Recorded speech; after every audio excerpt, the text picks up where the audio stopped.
Yeah. MMFPL, everybody. It's the Giant Bombcast. Jeff Gerstmann here, stepping in to host this week. Thanks for that. Yeah, Brad Shoemaker out on assignment. See you, Brad. Handling his biz. Yeah. I'm here, Jason A. Strikers. Hello. Here. How you doing? Hey, good. Fantastic. Ben Pack. Hello, Jeff. Hello. Hi. Hey, what's up? I was going to ask Nobody you the asked the same host what's up. What's up with me? Yeah. Holy smokes. Can I get a Jan Ochoa, what's up with you down there? Just checking tones over here. Yeah, okay, Yeah. all right. We need bars. Can we harmonize? Is Yeah. that I don't Yeah. Doom, doom, dum, da, da, doom. You got just like a little... I'm looking forward to, but no. Nope. No, that's... All right. No. All right, and that was the mic check, right, Jan? Yeah, Great. that was my All right, check. now, Now and we can start the 3, 2, show. 1. Be a Podcast disaster. time. Boom. Here it is. I flipped the lever. Ow. It's time for podcast. He flipped the lever. Hit it's the time podcast to button. podcast. There's a big lever over there on the wall in a glass case, and Jan has to Get it! It's Enter just the out of code. frame. Yeah, break it's in right emergency in case of podcast. Jeff and Jan have keys that need to go We turn in him at the and same turn- time, yeah. and then he didn't turn his key, and then he got shot. there. Sorry, Jan. Yeah. Yeah. That's why this shot is framed this Yeah. way, so they don't see the bullet Exactly. holes. We have to take the humans out of the loop. They're causing Yeah. too much failure if we just put robots in there instead of these chairs. Leave hard it to all to the podcast. machines. Exactly. That's Google I/O happening today. I'm pretty sure that their message was Leave it Make- all to the let the machines. robots do yes, it. leave luck to robots. I think that's their Oh no, is that real? no. Okay, because you know what? Did you say life, love, I wouldn't be robots? No, surprised. leave luck to heaven. Oh. I think is what is Nintendo's. Is that what Nintendo means? Oh. I think Nintendo means leave luck to heaven, What? or that's their slogan or something. Fuck. Just leave luck to heaven. I gotta look it up now. I personally max luck. What's your personal slogan? Yes, Nintendo. The common. Okay. Oh, apparently that's fucking wrong. But the Okay. common assumption, according to this Even Kotaku spreading article from falsehood and years lies. ago, where someone finally dug into it. Nobody Common just asked however, Nintendo. those assumptions, however, could be wrong. Oh no. Okay, well, I don't know. My personal slogan is the 5-second rule applies to more than food. That's true. Yeah. Okay. I'm gonna What? adopt that. Okay, hang on. Name three Okay, other hold things on, you yeah. have dropped I can't. that you. Okay, Today? name one other thing that is not Ooh, food medicine. that you like. Okay, medicine is like a That's food. edible. Medicine's not food. Well, Gummy vitamins. food Yo. is medicine. Flintstones chewables. Flintstones maybe. chewables. Yeah. There we go. You're getting nutrients from a medicine. You're getting something from a medicine, right? I get Food nutrients from eating this lint from the table. Yeah, there's Maybe. fiber. I actually don't know if that's true. Let's try There's it. fiber. I can see the fiber in it. Oh, I put that in there. Okay. That's Well, that came seasoning. post. all right. Yeah, Like- you want like a fiber enriched fuzz You get that off after the table. 5 seconds. That's good for you. So nothing else. 5-second rule. Oh yeah, I mean, well, a lot of things that I just can't get into for legal ongoing reasons. I can't comment. Okay. All right. Yeah. In Denver, we can talk about this, but here, no. I no, just no. saw I did Magic not, mushrooms. I did not click right? the article, but yeah, Hell the yeah. psilocybin. They're Really? looking at decriminalizing Oh yeah, shrooms. I heard about that. Which seems like a very Denver thing to do. I suppose so. I'm No, not sure that I wait. want to be in public with people that are on shrooms, though. No. No. You should have to like wear a badge that just says, Yeah, like, I'm just let me shrooming. know if I mean, you're you on. can usually just shrooms. tell because like they're fucking like laughing and they're out of breath. Well, I don't know. That's my experience of being around people on mushrooms, is that especially in they're just- Denver. yeah, well, things to do in Denver when you're on you're mushrooms is a shroom. movie I'm making. They should do it in Boulder because that's where Mork and Mindy took place, and I'm convinced that Mork was not an alien. He was just He high. was just high. He could be both. Nanu. Nano. You know where I can get some of that nanu. Oh yeah, I know where. Yeah, I can get you some of that nano. You have to drive into Denver for that shit. You could get it delivered. Just download the app, Ben. Yeah. Get 10% off with code Space Egg. Someone finally, so all this city full of fucking dumb marijuana billboards. Yes. That's for us. yo, get weed delivered to your house. I finally saw a slogan that I was like, fucking finally, someone fucking got get their it. shit together long enough to get it. It said, it's 420 somewhere.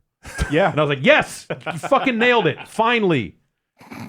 As opposed to just we just wanted to say hi, and they spell hi, Oh, H-I-G. yeah. It's like, go fuck yourself. Like some of them are trying to be really classy, literal farm to table Yeah. shit. But I appreciate a good, a bad good joke above If all I else. was going to buy weed off the internet legally, I would want it to come with some kind of slogan that said, this dude grew this in his closet. Just something like that, it doesn't need to be, farmed, trees, man, trees. Wait, you want that special touch, right? Exactly. The Yeah. special touch that comes from I've got to hide this from my landlord. Right. It says no smoking on the lease, but doesn't say anything about vaping. Exactly. Finally. Vapors' rights. That's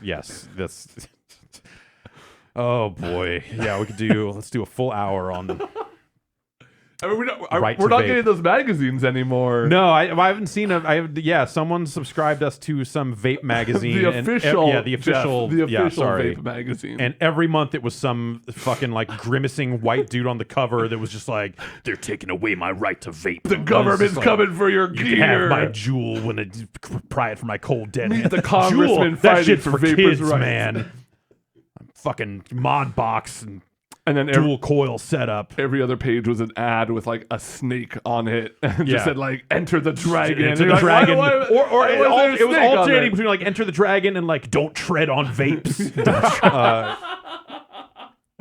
And so yeah, I mean it's a great fucking magazine. It's a parody of itself. You just read it and go you fucking guys. Yeah. Holy shit. The other thing I've been looking at lately in the magazine aisles at local grocery stores, and maybe I don't know if this is just an around here thing or an up north thing, just the number of magazines devoted to prepping. Food prep. Oh. No, not food Not- prepping. Oh. Prepping. Here's how to get off. Shit went and, down. it's hey, it's a print magazine, so yeah. I mean, you go in, pay cash, Yeah. put the.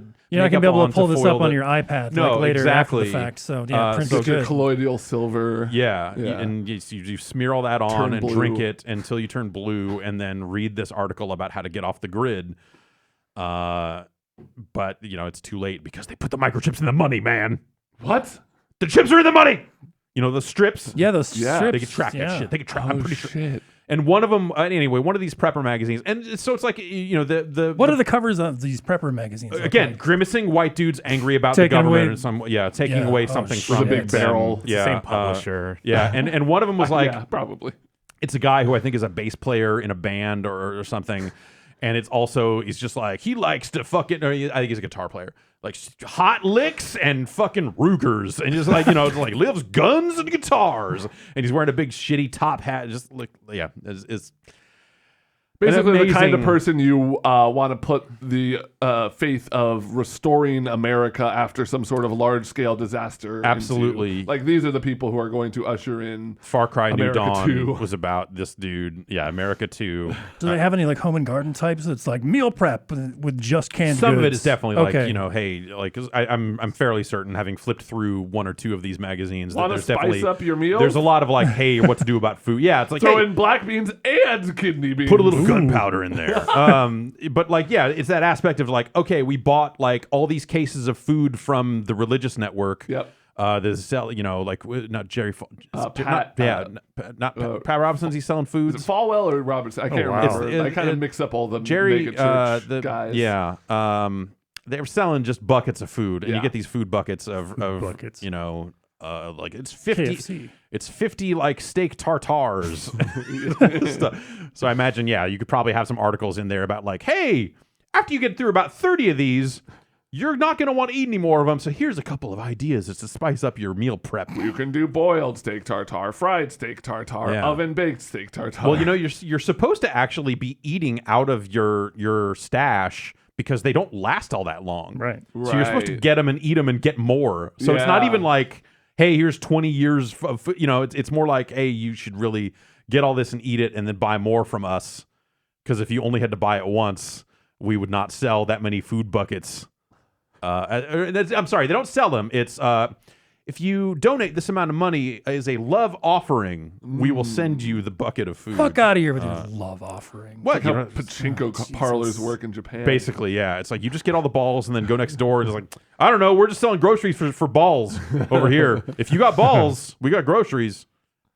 Well, anyway, use promo code Bombcast for 10% off Yeah, your food that's right. barrel. If you want to get a food bucket, Send your love offerings. you're gonna love the way this steak tartare tastes. It is, let me tell you, made with the finest ingredients and then reduced into a fine dust. You reconstitute the dust with water and make sure you get your water purifying divining rods and all this other stuff. Oh yeah, you need some crystal filtering. Oh yeah, definitely Like the with most Dan crystal Aykroyd's, filtering. Crystal yes, Skull yes. vodka. Pour it into Dan Aykroyd's Crystal Skull and shake it around.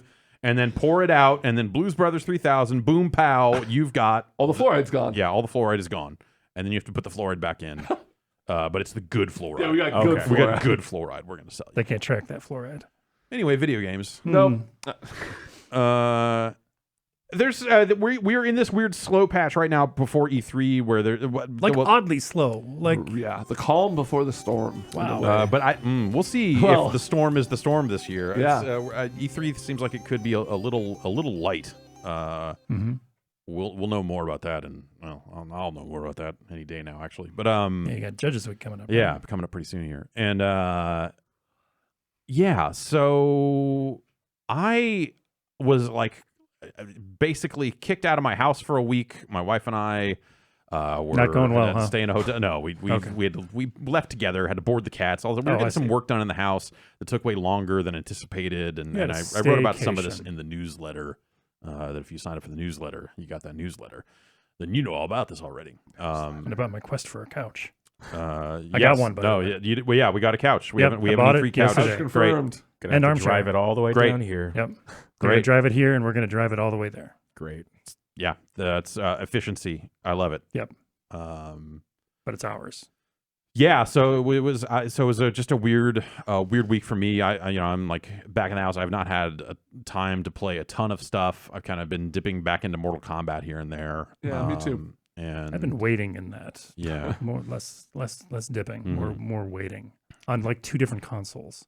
Wow. I'm yeah. sick. I've Gross. messed around with the PC version a little bit here and there, Mhm. and then Have they gotten that thing up to? I think the PC version is up to date. I don't know. Did Xbox ever get its like currency gift? I believe it did. Okay. Yeah. I wonder if I missed it or I something think I because just spent it right away. I logged in. Did you check your notifications? I did. Yeah, Okay. it was empty. I checked Xbox yesterday and it I wasn't saw there. the announcement that it was live. Okay. So Eh, I who assume knows? that I just spent it. And I think the Switch version might still be behind. Who cares about that one? Well, the people who bought the Switch version are fucking I bought it. bent out of shape. Yeah. I'm morbidly Did I curious buy this to 4 just times? keep checking that out, just because of how the crypt looked and like Oh, not seeing oh, the yeah, cloud and yeah. stuff. Yeah, that was when you guys were playing a multiplayer match in the quick look. First time ever seeing that crash. Yep. I just want to keep pushing it. Like See just go how far it handheld. can go, Yeah, yeah. exactly. Yeah. I just want to tell And then people hit it with a just don't- baseball bat and see Yeah. what it does. Well, and- maybe yeah. I'll get the Office Switch Okay, and, all right, and then yeah, do yeah. that. Brutality. Yeah, I've been still kind of messing around with that. I think the tower stuff is still not great. No, even it's post-change, not- it's not great, It's but- not that much fun. I've just been kind of, I've been letting my AI partners do the fighting for me. Just Yeah. kind of, and I'll sit and I'll watch it too. I don't get it. Like I'm not playing at all. And I've I've set all my dudes to like the 30-30 or whatever, like, 30 combos, Right. 30 reversal. definitely watched some AI do some combos, and I'm like, Yeah. oh, I bet that's probably actually a more Yeah. optimal combo than I'm doing. And I'll get like good ideas and I'll take that into the lab and Yeah. whatnot. But I haven't been playing too much online. Who are you guys liking so far to play as? I like, I like Scarlet. I like Jax a lot. He's Yeah. not that great, but Jax is cool. Jade's really good. I'm playing. That's about I'm it. Sonya's fucking scary as hell. She's Yeah. she's my bane. for a lot of reasons. I've been getting into Cabal lately. Okay, He's been interesting. he's cool. Oh, yeah. I mean, anyone who can hit somebody so fast that they spin around Yeah, is just him and the Flash. That's it. Brock is just dumb fun because you can just like do the chop over and over, and people don't know how to react to that. It's amazing. I've been playing a bunch of Garrus. Okay. One of the new characters, and I really like him. I've been playing like I actually ended up watching one of the oh god, I'm totally blanking on the name now. The East Coast big weekly I that think like Team Spooky runs. Yeah, I watched that too. Actually, A couple weeks ago, and did there was Tweety take that one? I don't know. It was a Sonic Fox. Oh, really? Okay. One, but there was a Garrus player in top 8. He went down 0-2 and he switched to Garrus, and he ended up playing for the rest of the top 8. And it was really cool seeing how different the different variations actually can be played. Because when I was first looking at him, oh, it's only a difference of this person has 2 moves. Like this variant A has 2 moves that are different than variant B's 2 moves, but it can really just set a play style. You know, if you're really if those moves are the moves you care most about, they're going to make you play the character differently. And sure enough, I've watched different players use the different variants, and they look like they play completely differently because Garrus's variant B is more command grab focused, and A is more rush down focused, and so it really does open it up, which I think is really cool, and I think it is really healthy for the game to have. You know, it essentially in a way almost doubles the cast size of characters. Man, and it's just open it up for more variants, you cowards. Yeah, Come on. I totally think there should be more variants down the line, and it's cool. For the first time in my life, I'm watching Mortal Kombat, having actually put in time to try and learn it, and so it's a lot more rewarding seeing Then just watching people play it and go yeah, they look like they're good. But that dude did an 11 hit combo. That's probably hard. Yeah. Now it's just oh shit, I don't know how he pulled that off. Right. That's crazy. Yeah. Okay, yeah. So we're looking to record a spoiler cast. Later this week, get the people together who have played a bunch of that and talk through the story, the lore. We need help to sort it out. The lore. No, it's all self-explanatory. But what? We'll talk about it later. All right, we'll talk about it. enough. And we're if you have any really specific questions you want addressed, just shoot us an email to this. Yes, Bombcast Bombcast at giantbomb.com. Brad says it every week, and I somehow managed to forget it still. And we'll be recording that later this week. Jason, you playing anything else? No, sir. That is really about it. I'm Nice. trying to think of what else I've played. I've been meaning to get into Dragon's Dogma with the recent resurgence on the Switch. Right. So I've got that queued up. A little bit of SteamWorld Quest. Oh yeah. That game's really, really charming and really, really easy to get into, RPG. Totally. It's not really card combat, but it kind of is. You know, your deck's only 8 cards. 8, and then 3 party members. So 3 party members that you can swap out. 18. Either way, it's Math. it's fun getting those combos and stuff. And a little bit of strategy, a lot of cuteness and charm. I like it. Strategy and cuteness. Yep. Speaking of strategy and cuteness, Ben, have you been playing anything? Fucking nothing, dude. it's like you said, kind of it's a weird slow period. And I've been using this last week to kind of take inventory of the games that I've missed this year and kind of what I want to catch up on. I downloaded a bunch of games to my Switch. I got Baba's U. I re-downloaded War Groove since they've had that big patch that kind of had some difficulty options and stuff like that. I played a couple games. That's on Xbox now. Oh, really? And the UI changes, I got to say that they've done just makes it so much more readable. Being able to instantly kind of see what units are, what they're weak to and stuff is a lot easier. I'm really happy with what they've done with that so far. But yeah, it's kind of, I have this weird urge to dip back into Assassin's Creed Odyssey, but I feel like that's going to eat up just 80 hours of my life or something. I know. Yeah, that's kind of how. Maybe even more because the DLC's out. Yeah, they got that DLC. So there's more. Man, there's even it's more. All. And just this is more of the same old stuff. More Dota auto chess. More Apex Legends.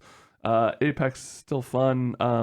I got back into trying to get squads going with people since cool. You have to work a little harder now than when release kind of came out. The player base has dropped a Really? bit. Huh. Not tremendously, but compared to when it first came out or when the Battle Pass launched. There's fewer people playing, but it's so much more fun to play that game in squads. That's not revolutionary or anything, but being able to coordinate an attack, we've kind of been just adopting the strategy of land outside what we think the most contested zone is, grab a gun, and then just wait 30 seconds and then run into it. And it's so fun because you can totally just get in there and be a cleanup crew.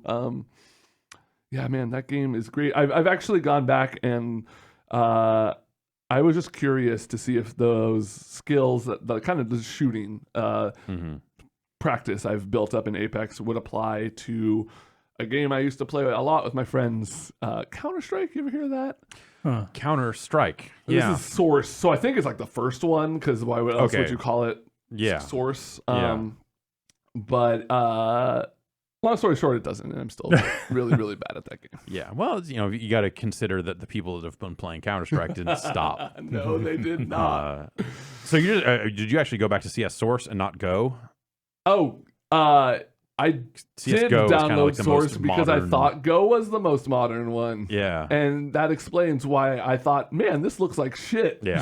for a game that, to my memory, came out in like 2012 or something. Sure. Right? I'm not going to sit here and say that Counter-Strike Go looks like fucking night No, and day it's better. not incredible, but, like uh, it looked worse than I remembered it. okay. Thank you for clearing that, and also why it took longer to find a match. Yes, that would do it. That would definitely do it. No, CS:GO is where they've put all their like their battle pass equivalent stuff that they do there. And they've got that weird battle royale they put that where in. you have to like order your guns via drones. And then you can throw your tablet. Yeah. Like that. Watching that video both made me think this is amazing. Also, I'm going to stop playing this because it's just I'm probably not going to ever get deep enough into it to do that. But like the idea of like, hey, I'm going to order something on my tablet and then throw the tablet. The drone flies to where the tablet is. Yep. So you're setting a trap because people go to where the drone is landing to shoot someone and they just find a tablet and then you on the ridge going like, fucking Tom Berenger, I'm going to put you on my real motherfucker and then dust them. Yeah, that's good shit. Yeah. But also... They're definitely one of the more creative. I think they're probably maybe the most like, hey, we added a battle royale to our game. Yeah. Like they could have just done a bunch of people on a big Counter-Strike map. I but wonder if they could have like netcode and all the maybe other they stuff. Like couldn't. maybe it's technically not hard, but they try to do a different thing. Yeah. I'll give them that for sure. So I've been playing some Mortal Kombat and kind of just dicking around here and there, just looking for something. Was it Tales of the Neon? Oh gosh, Neon Sky, Neon Moon, Neon Cars, Sea. Damn it, It's I was like gonna get Sky but underwater, kind of a detective-y, adventure-y 2D thing. But Neon. I have not put a ton of time into it. It was like, oh, this looks really charming, and then as I started playing it, there's like a really early moment where you play as a cat and have to kill some robot rats to get some batteries, and it was this kind of annoying puzzle that I was like, I fucking hate cats. Yeah. I got cats in real life. Yeah. And they're a puzzle of their own. So yeah, I don't hate cats. That's like the first big thing, your first or second big thing you do in that game, and I was kind of off-put by it right out of the gate. But yeah, I'm kind of fishing around, just looking for stuff. So now the cool thing is like, now that the house has been done, the room where my office now has a big open floor in it again. Cool. As opposed to like I had a bunch of shit stacked up and pulling out old games and everything else. So I think this week I'm gonna hook my Rift back up. And take a look at some VR stuff for the first time in a pretty long time. Yeah. What's the last VR game you like played? Polybius. Yeah. I kind of stuck with Polybius a little bit after release, but yeah, like it became easier to do like PlayStation VR stuff than Rift stuff because, well, for a variety of reasons, the way the tracking cameras work and USB 3 bus overload nonsense, and I just have had nothing but trouble here and at home. Honestly, with the Rift stuff. Temperamental for sure. Yeah, for sure. And so yeah, I'm gonna hook some of that stuff back up, and like honestly, I have not done a ton of VR stuff since Steam became hyper porno. Since man. they were just the VR like stuff? the VR stuff especially. Really? That's the thing. It's like naked girls running in the Unity engine and hentai slider puzzles. Like that's like 90% of Steam now. And like there's always at least 4 of those in the most popular category. Because I thought initially when they kind of opened the floodgates, it was like, oh, that's weird that this is on here, but nobody's really paying attention to it. Yeah. Now it's just like you go to that front page of Steam, you see some real gems. Yeah. The action is right there, staring you in the face. It's not like Gal Gun, like the sweet old days of it's like we're like, oh, Gal Gun, so innocent and sweet with its weird high school panty raid thing. Now, So sweet. now we're just in it. Yeah. We're I not- saw one. There's no out. I saw one. It had a big disclaimer, which is one of my favorite disclaimers I've ever seen on a video game. It said, there is no nudity and no hentai in this game, which they had to put that disclaimer on there because it was called, I don't want to even remember the name correctly because I don't want people to buy it, but it was called like Panty something. And it's literal just the underwear. You control the underwear. That's on and Switch. It's like a shooter. Yeah, I think Switch I think too? that's on Switch. What the fuck? Panty is it Panty Party? Panty Raid? No, I thought it was just Panty. I swear it's just no. Panty. You're thinking of a different. I think you're thinking. Okay. Of I think you're thinking of Just Panty, which is the Just Dance spinoff that was you're right. immediately pulled from stores. Yeah, but there is some game where you play as a pair of panties, And that reminds me more of like the kind of exactly. What That's you're like talking the about. It's like wacky fun of just like, oh, you sick motherfuckers. Yeah. But hey, yay! you want to goof around with your dorm mate. Yeah, and whatever. I don't want to get all fucking like look down my nose at fucking porn games like whatever. You've played Plumbers Don't Wear Ties. Oh yes, I live Plumbers Don't Wear Ties. I've played the sex for the 3DO. Not so much a video game, so much as it but that's like it's like a. All right, let's just get it. It's like that. It's like hotel room porn. Maybe it's like how hotel room porn used to be. I don't know if it's still like this, but there was like grades of how porny the porn is. Do they show the penetration? Yes or no? And it's like they show everything else but that. Right. And Like it's edited. it's edited. Cleverly, Yeah, the camera angles are shot FMV? just Like so. what- Yes, it is just. Okay. It is just a vivid interactive like watch these scenes of this porno. I swear. On your oh, 3DO. shit, I think I've played this stuff. Yeah, it's you don't play it so much as Right, you just right. kind of Oh, you experience play it. something else. Yeah. Yeah, like they had that stuff for rent at Video Watch or whatever the hell Yeah. it was. Oh my god, I remember that. That and like Neuro Dancer, which is like Yeah. this sci-fi like striptease. And I remember being like a big deal. Like Yeah. at a point, it was like, oh man, the 3DO's got porno. Porn, right? Porn drives not quite. technology. Exactly. Look at what It happened worked to for Beta. VHS. And now virtual reality And the internet. and the internet. Damn. And no, it's I guess it's true. I made the mistake of switching on like adult content on Indigala. Okay, yeah. I went there and Yeah. because they're not shy about the stuff that they show. But Hell yeah. like not mistakenly, but I'm like I clicked on another game that was like 18 plus or something like that, and I'm like, well, yeah, of course I want to see that. But then once I get back out of the front page, this is like 35% off all porn games, and there's just I want nothing left for the 100% off. imagination Yeah. right on the front page. It was a little unsettling, and I'm like, oh Christ, my son is right here. Yeah, yeah. Okay, great. Yeah, Avert that's your eyes. You're not ready. You're not ready for certainly hentai. a concern. Like just Steam will let you turn that stuff off or Yeah. block the tag.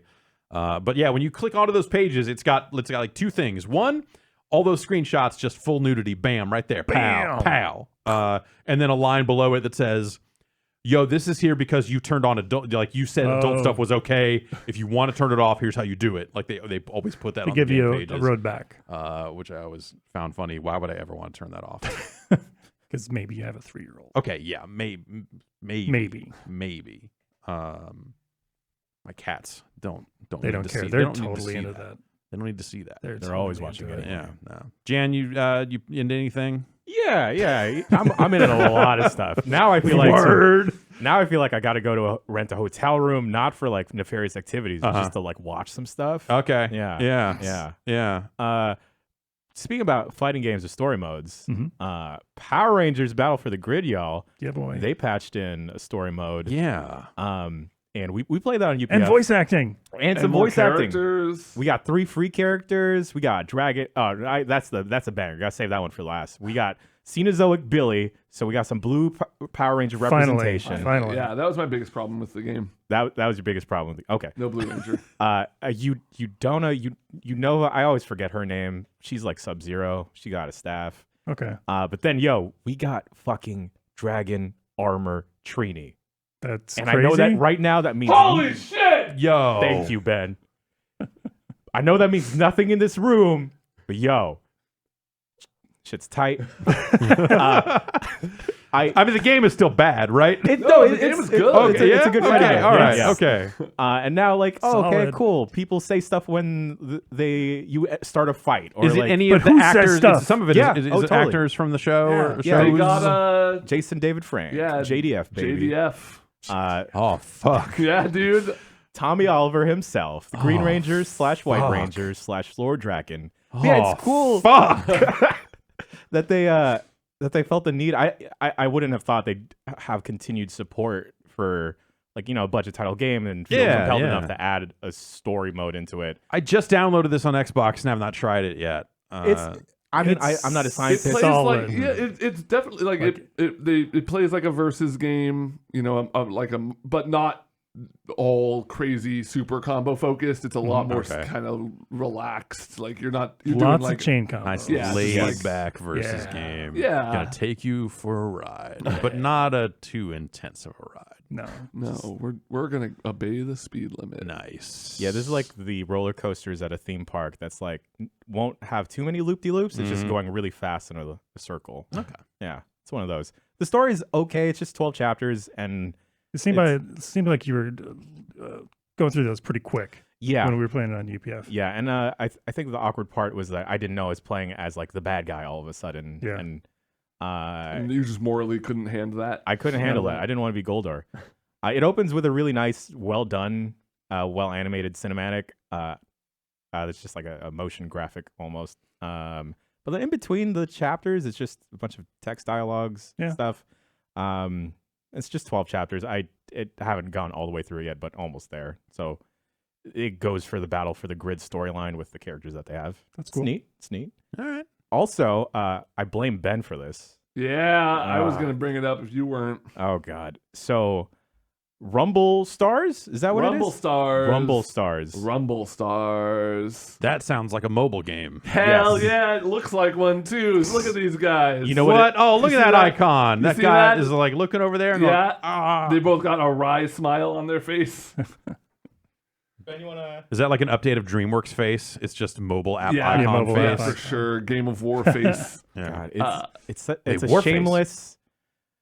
Everything looks one for one like Clash Royale. Yeah, if you've ever played any of Supercell's games, you know they have that style of like very cartoony. I mean, many mobile games have it, but Supercell I feel like has one of the most identifiable. Oh, just, totally. like, this is the Supercell look. I thought this game was a Supercell game for days. Yeah. Until I went to double check it. Yeah, and for that matter, like a lot of Supercell stuff, for as much as like they're trying to pander to you and get you to buy stuff, it's polished. Yeah. It's very well done.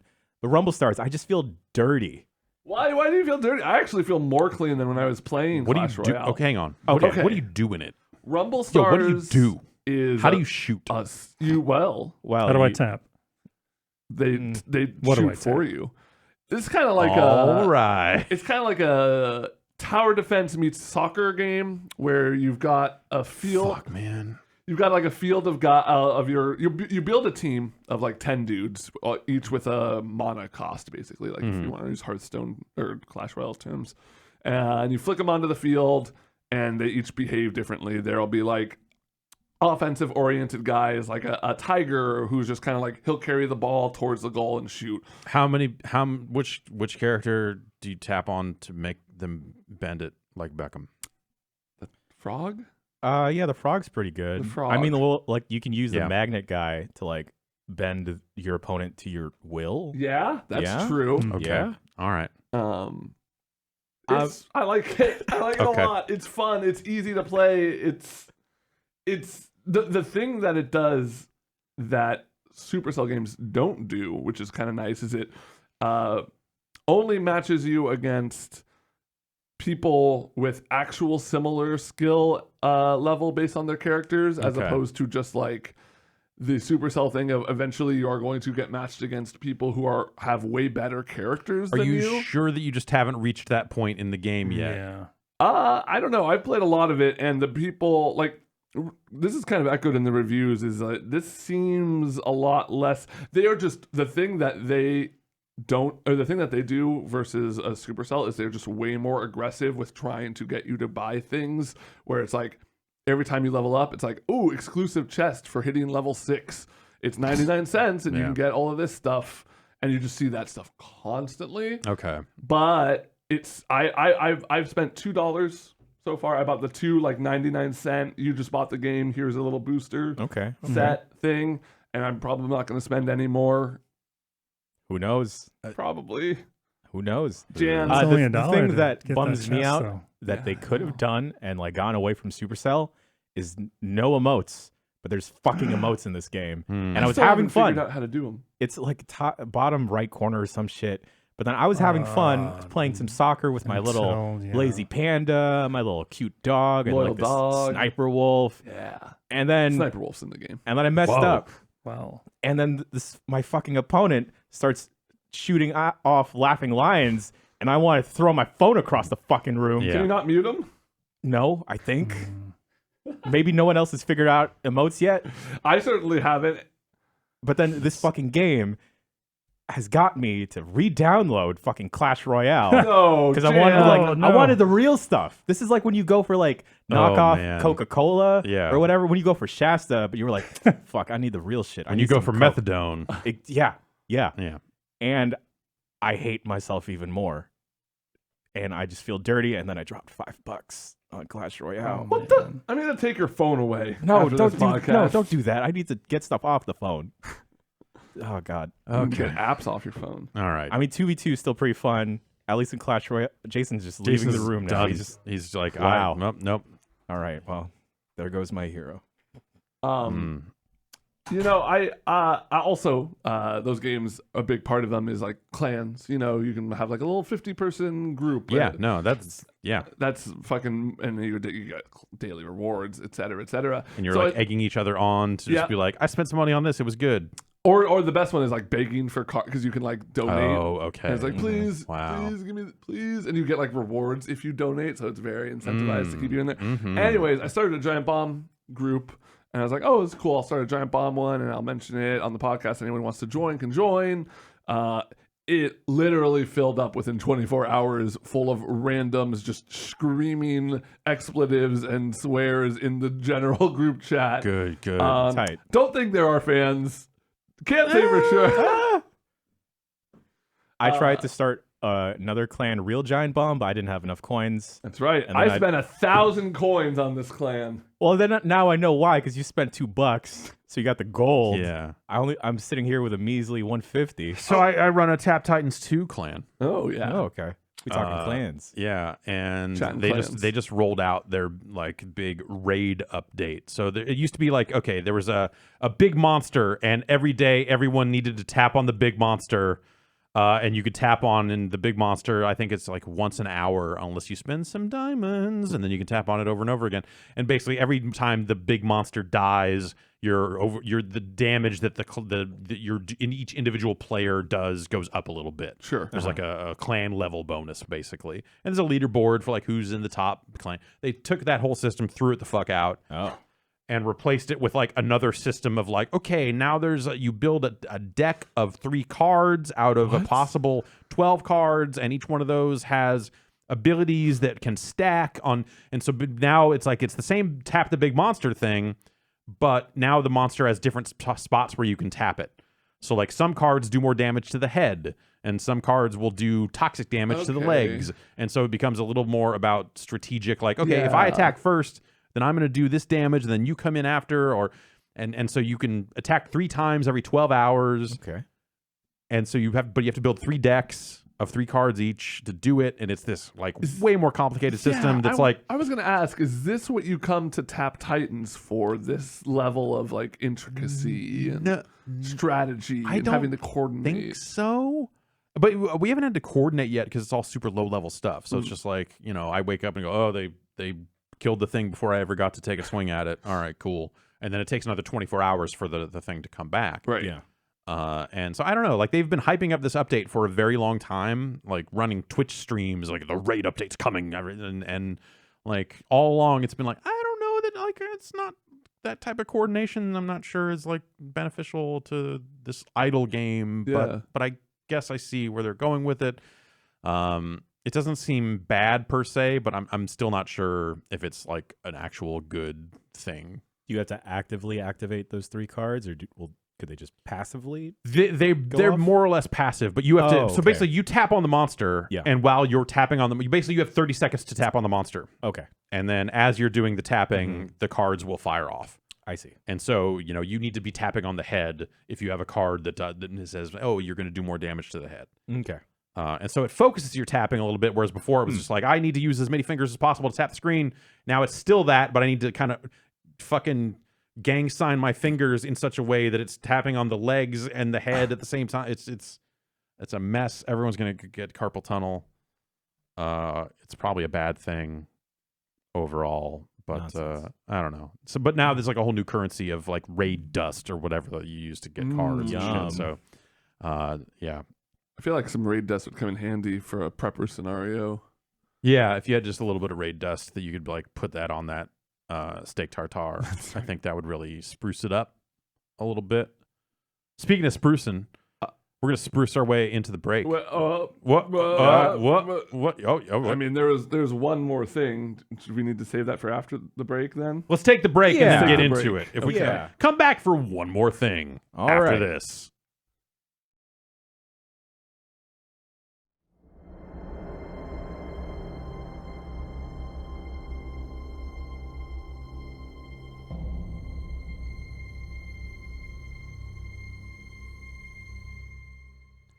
Hey, we don't talk about Giant Bomb Premium very often on the podcast, but we've got a sale happening right now on yearly memberships, and doggone it, you need to know. If you're not familiar with Giant Bomb Premium, we're not just podcast hosts. We do a lot of other stuff over there at giantbomb.com. We create other gaming-related content, mostly videos, like podcasts, but with like moving pictures. It's crazy. Some of those videos are free for everyone, and hey, check them out. We encourage you to check them out, in fact. But the best stuff is available at a low monthly or annual fee. We've got recurring series like Jeff Gerstmann's Pro Skater, Breaking Brad, and Mass Alex. We got live streams Tuesdays, Wednesdays. I mean, the Bombcast is live streamed every Tuesday, starting at 11 a.m. Pacific. And subscribers are able to watch it live along with everyone else in the chat. Of course, there's also the after show, which happens right after the podcast. And if you want to call in and chat, that's also a premium show. Tomorrow, the East Coast office will get set to debut their GTA Online series. It's a thing we've been hearing about for a while. It's going to be fun to see that thing debut. Currently, it's just $35 for 12 months of Giant Bomb Premium. That's $15 off the regular rate. I'm not going to do the thing where I tell you how cheap that is per month. You can do the math. It's affordable. I don't know how many cups of coffee it works out. It's like, how much is coffee now? I don't even know. Point being, we're on sale right now through May 15th. You can visit giantbomb.com/upgrade right now to get that sale price. The upgrade page also features some premium unlocks. So if you've been curious and just want to get a taste of what we're talking about, I looked over there yesterday. The first episode of Die Another Friday. That's the show where former Giant Bombcast alumni Dan Reichert wears a tuxedo while he plays through GoldenEye. That N64 classic. There's a new unlock for every day of the sale, so check out giantbomb.com/upgrade to get a look at that stuff. And hey, sign up. It's on sale. That's giantbomb.com/upgrade.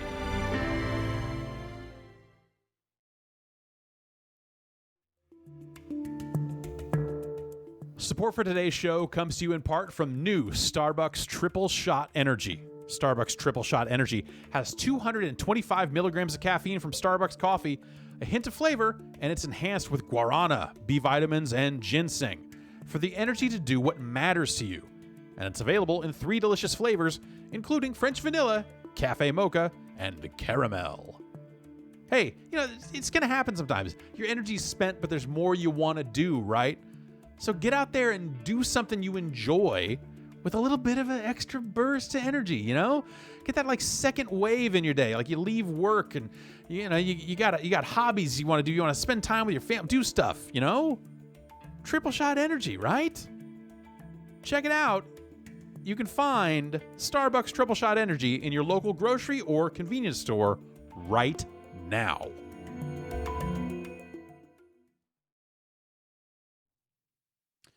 If you're not listening live, you just missed the most bootleg ass Major Lazer song I think I've ever heard.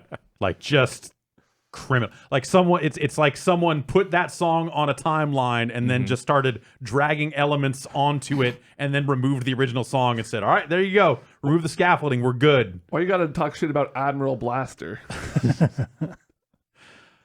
Oh God! All right, you said you had one more thing before we get to the news. Yeah. Let's get it. What is the one more thing? So last If it's night, Clash, I'm walking out again. Other than apparently, this game you were talking about is 51% owned by Supercell. yeah, Oh, according to it makes some Roy's boy less somewhere. and more skeezy. Yeah. Knowing that, I don't know where I 1%. stand on it anymore. Then you know where I do stand?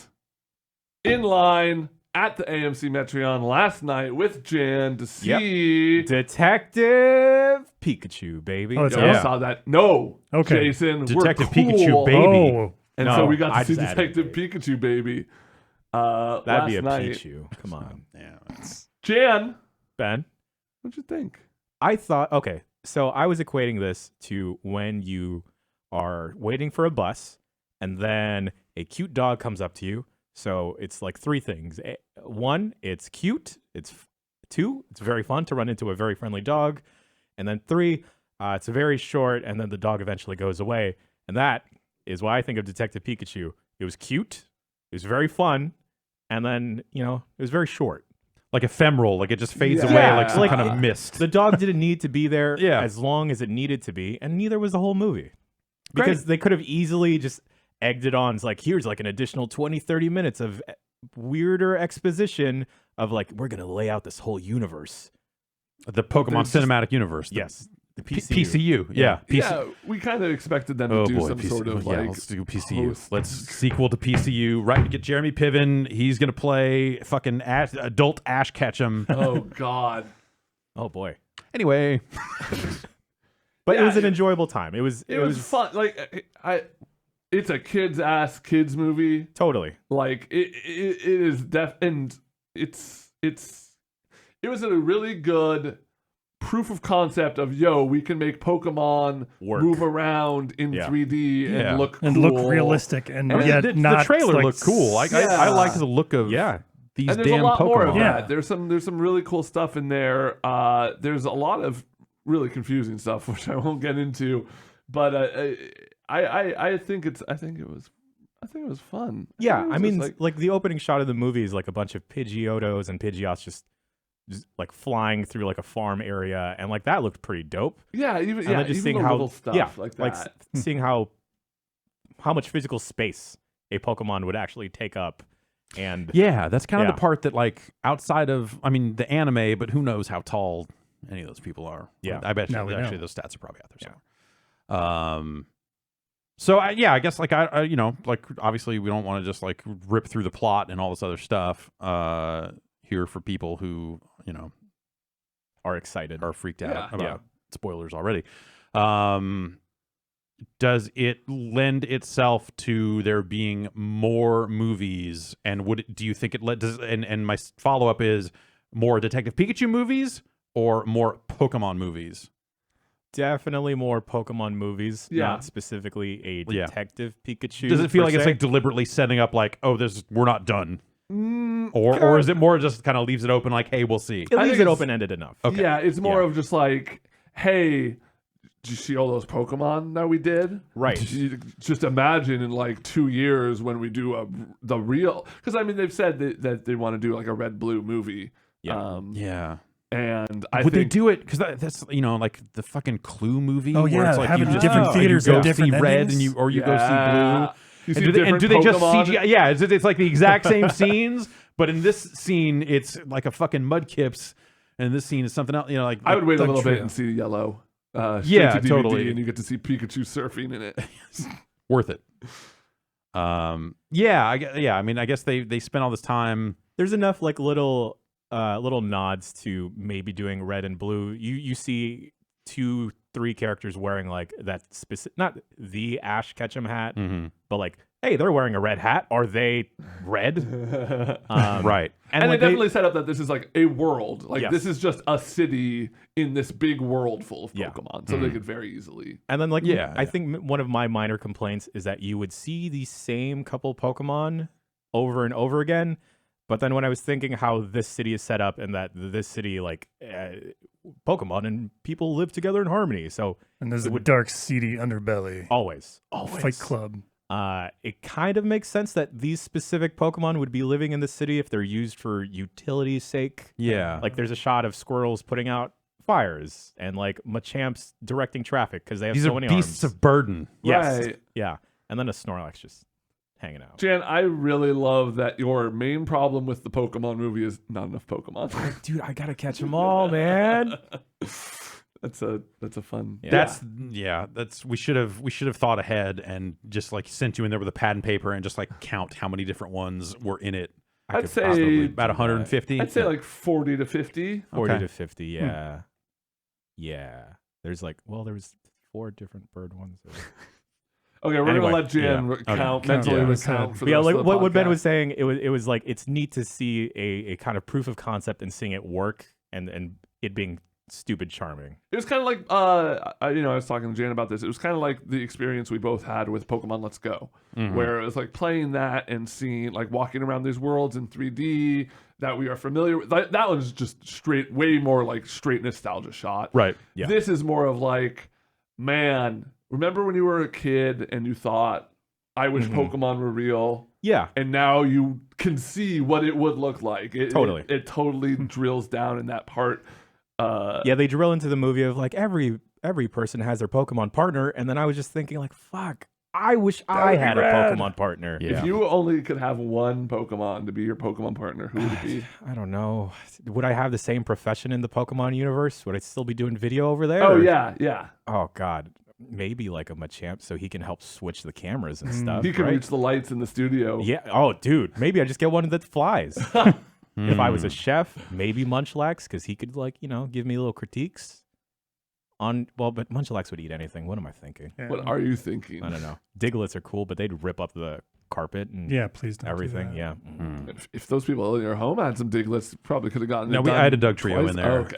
Okay. Which is why it took so long. And But it was in a low-end Doug trio, so it got hair everywhere. yeah, it was, Art steel type. Yuck. Made sure the foundation All right. was fine. Well, good to know. That movie opens this week. Yeah, week. This Friday. week. Okay. All right. Well, be on the lookout for that. Oh, I guess. and we recorded a little predictions and post completely spoiler-free wrap-up thing that we're going to throw up in the Giant Bomb Presents feed. Great. Fantastic. We talked about some popcorn tech also. Yeah, holy shit. I'm not going to spoil it here, but Jan's girlfriend changed the game of movie theater popcorn forever. And I hate it. You have to go listen to man. find out. Okay. And I All right. hate it. I I don't love support it at all. I support it 100%. She's eating herself to. Is it nutritional yeast? No. Okay. I wish. All right. You Is could it, prob- is it unnutritional? It is incredibly unnutritional. Oh. Oh, Okay. God. All right. Just okay. We have to move on. reverse Da-da-da-da-da-da. All right. Okay. Well, that's it for that part of the show. Now let's move on For to the that next part. It's news. And now that the music is played, we can talk about video game movies from one to the other. Sounds like Detective Pikachu. Okay. Meanwhile, the fucking everything burned down last week after that Sonic the Hedgehog trailer hit. Again. And we watched it on this very show last week. It was our lead story. So here we are again, lead story. They're changing the look of Sonic the Hedgehog. That They bums heard me our out. cries. That bums me out. That does kind of bum me out. Yeah, I really think that What about artist integrity? they're going to make him look more acceptable. What does and- that even mean? Yeah. They're going to take away his teeth, Okay. Go, and they're going to fatten up his legs. Thick thighs save lives.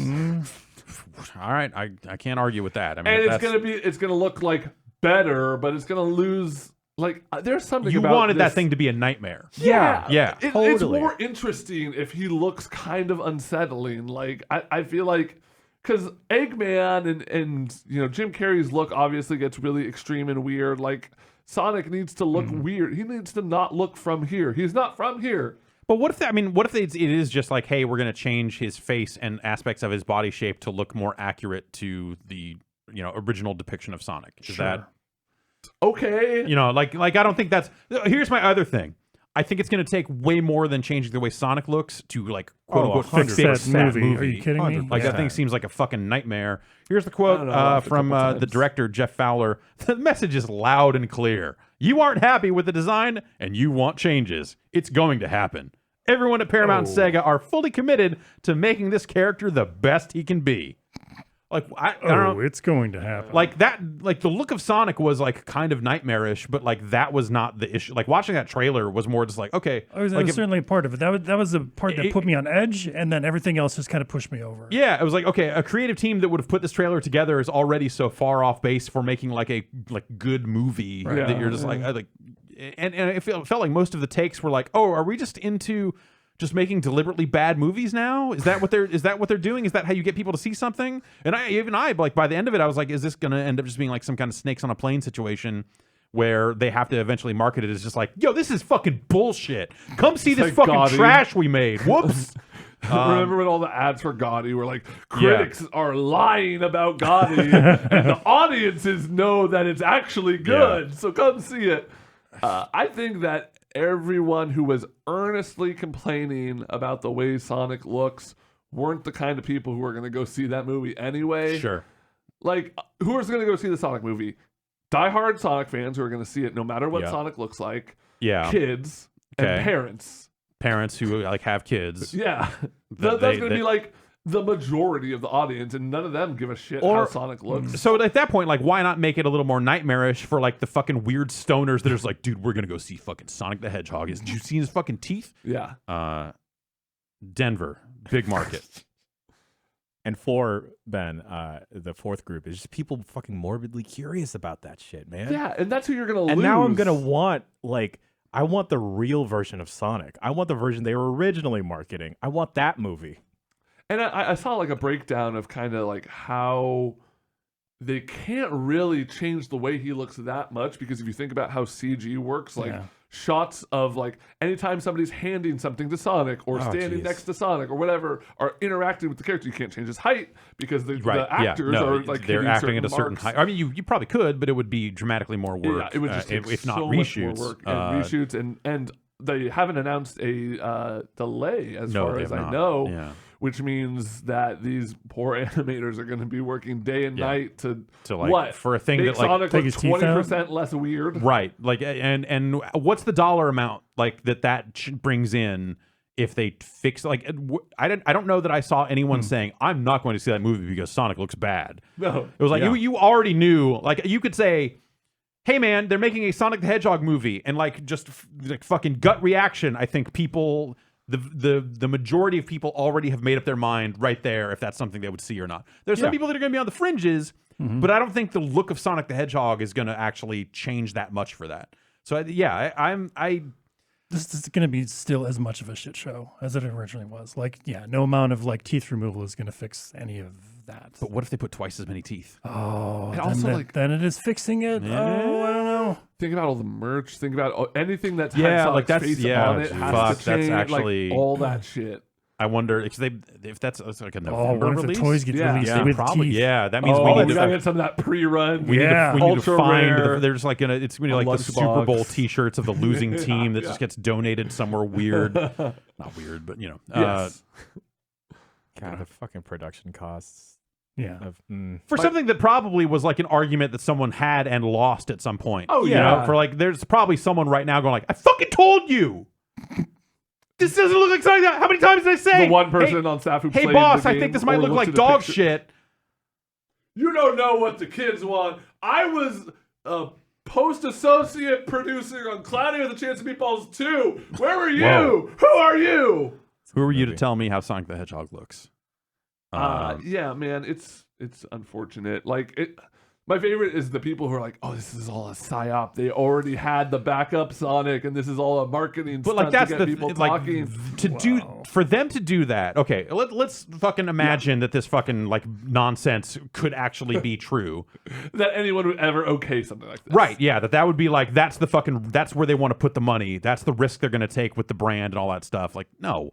But if you were to believe that, then you would have to assume that they, from the get-go, knew the thing they were making was fucking trash, and they had to snakes on a plane that shit. Which is not how you want your movie to end up. That's your last ditch, like, oh, well, we are out of time / money. This thing's coming out one way or the other. We have to find a segment of an audience for it, so let's market it like this. Oh, shit. What the fuck did we do? I think a lot of the, well, whatever. I'm sure Snakes on a Plane had some CG in it. I don't know. I remember drinking when I went to. We actually saw that as like an office thing, like a midnight. Like a bunch of us went super late to go see Snakes. It was not fun. That movie was not good or bad enough to warrant any of that. Everybody said I've had it with these motherfucking snakes on this motherfucking plane. He said that shit. That was cool. Yeah, and I mean, they already had the trailer open with him saying he got to go fast. So like, we're already fucking there, right? So that's the only world in which I think you could start to draw those sorts of conclusions that like, oh, they're doing this on purpose, is like the trailer opening with him saying gotta go fast is like too on the nose, like oh, you just Paradise. Yeah. What's the weirdest song we can have in this? Yeah, like someone sat down and said like, hey, this is going to be shitty either way, so let's just lean into the shit and see if we can get something out of it. Which is not how Sega runs Sonic the Hedgehog, though the Twitter account maybe is sometimes fucking terrible. Sometimes, whatever. I blocked it. I don't know.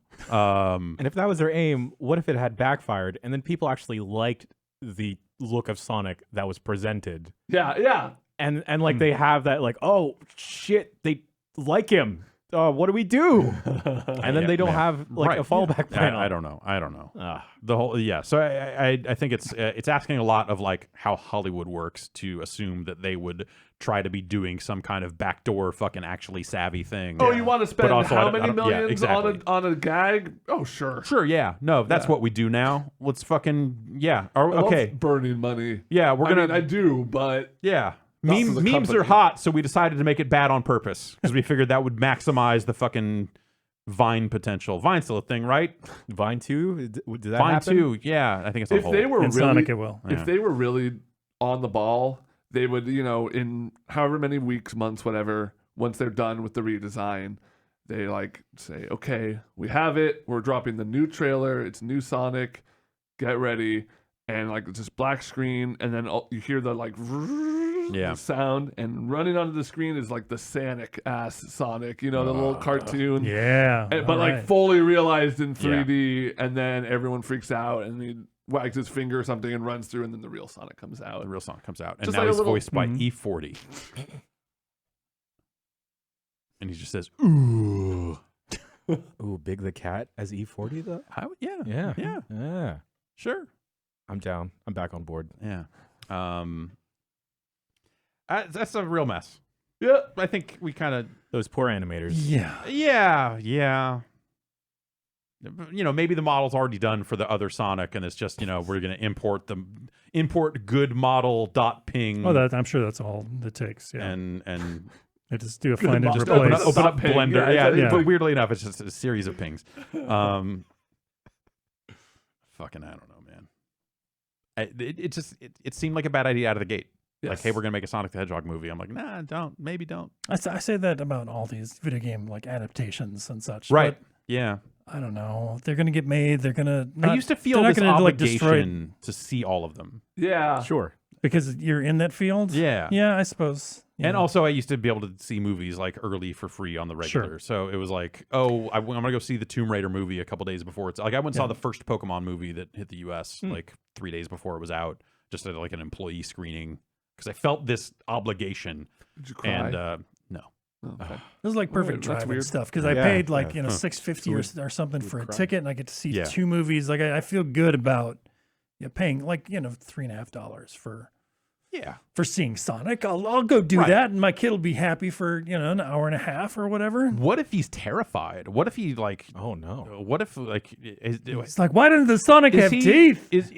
Is he Sonic neutral? Is he Sonic positive? He calls him Mega Man. Okay. Because he knows Mega Man. Yeah. Because Mega Man's blue, so he wants to watch the Mega Man trailer. That's why they call him the Blue Bomber. He watched it 4 times in a row.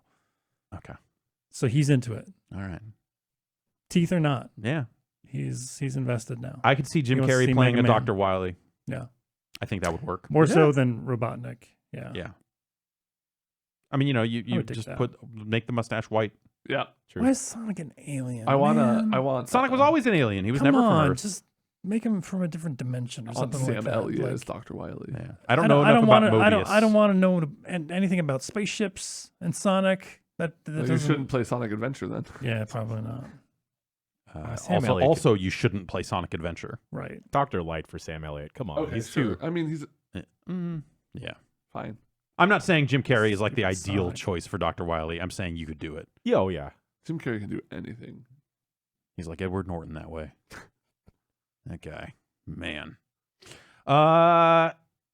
Moving on. This stuff made the rounds. People have probably seen it. Xbox updated community standards. They updated their website with a bunch of like examples of what is good and bad when it comes to trash talking. And have you seen this? Yes. You've seen Yes. this. Okay. Yes. All It's right. beautiful.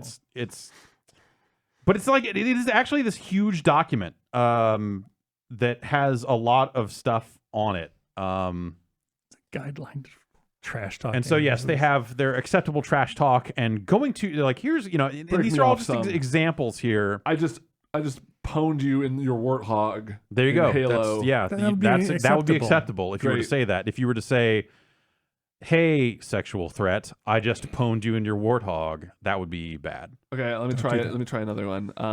I just beat you. So this is me just beating you in Marvel Capcom 3.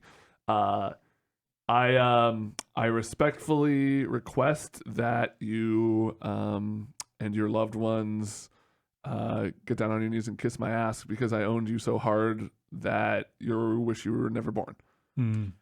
Does that fit? I feel like that one's kind of on the Because I line. start very Yeah. nice, I ease them into it. I feel like that there's- counteracts. I the think a negativity. kissing, the ass kissing might falls be into sexual Yeah, threats. that might be But what if they like- vaguely sexual What if they're threat. what if both parties are into it? If it's What if I send consensual, I another mean, I'm message not. up Look, front saying, "Hey, I just want to establish some ground rules. I just want to make sure you're on board with this." yeah, So that's sure that fine. there's a Is safe that word. is that covered in there? Like kind of it's setting not. I boundaries. don't think. Yeah, the boundary setting is not a part of this document. Okay. So it's stuff like that they've just written, and these are all so bad. And I just feel like people should be using these left and right now Yeah. because just the terminology is even just like I don't. Just break me off some. That was some serious potato aim. Get wrecked. That would be acceptable. Acceptable. Um, Potato aim is acceptable. But going too far might be something like, hey, profanity, that was some serious potato aim. Get wrecked, trash. Don't bring trash into it. And don't swear. Okay. That's not No profanities. They don't want you to garbage. use the term KYS. Kiss yourself. Yeah. Yeah, kiss They yourself. don't want any. Okay, here's acceptable trash talk. Cheap win. Come at me when you can actually drive without running cars off the road. Wait, what? I feel that's borderline. What scenario? Wait, what? What happened in that? What game are they playing? And what Let's happened? just assume Forza. Okay. Wait, but how? They won, but they drove the car off the road. Well, they're running They're- other cars off the road. Okay. Which would be a very Forza thing. Yes, that would be yes, like, yes, yes, that yes. would be bad manners in right. the Gran You would Turismo lose sense. merits. Okay. Now here's the version of it that might be going too far. Cheap win. Totally expected from a racial slur. Which they've just put in brackets. Yeah. Just they Oh, they don't like No, just- they don't actually put a racial. I'm not censoring it. Microsoft didn't write something in here that I'm like, here's just whoa. a list of racial slurs we don't want you to use. That's sometimes it requires. I guess. How about all? That sucked. Get good and then come back when your KD's over 1. Oh shit! Totally acceptable. Totally acceptable. That's fine. Yeah. Like, Going too I want you far- to say that to me. Going too far looks like you suck. Get out of my country. Maybe they'll let you back in when your KD's over 1. Oh my god, That's too far. that's too far for them. I love that this is in a document. Microsoft, why did you write that? We know what's bad. Yeah, I That's know. not cool. I know. And then so a lot of this stuff is like, hey, don't cheat. Like this is a long document of all the community standards. Like that's Yep. the stuff that's updated about the that everyone's really focused on. Like, hey, look at this hilarious shit. But a lot of this other stuff is like harmful behavior has no place on Xbox, like cheating, tampering, and the use of exploits. And they've got examples for like Give me some ideas. don't use mods that are not explicitly supported by a game developer. Don't use a glitch that lets you use your character outside of a multiplayer map. Don't connect modified or tampered hardware to Xbox Live. Don't intentionally team kill other players. Don't use exploits to duplicate in-game items. And at some point, like, I'm like, okay, yeah, I get it. Also, fuck you. If the game's broken, hey, developer, don't ship your broken game. Fix it as soon as you can. I'm gonna dupe some items. Absolutely. Also, like, duping items in multiplayer games, like, usually not a concern. The one that actually got me was under the piracy and unauthorized use section, where they open with saying, "Pirating software is not a victimless crime." Thanks for the reminder. You wouldn't download a car. 3D print it. And so, like, it's weird that I guess it's whatever, they want to cover everything, but like I don't think this is really an issue on the Xbox One. Piracy is not really. I don't think that there are huge exploits that allow that. So it's like they're saying like, for example, don't play a pirated game. Okay, gotcha. No, I get it. Like, don't try to access accounts you don't own. I can't play Sea of Thieves. No pirate games. Sorry. Don't use someone's intellectual property in a way that's not permitted. Oh, there goes my all my cool Call decal. of Duty emblems that I made. Well, the other areas get into like, don't use a terrorist group as your fucking custom emblem in video games. How would I know for sure? That sort of stuff. Don't share content covered under a non-disclosure agreement that you've signed.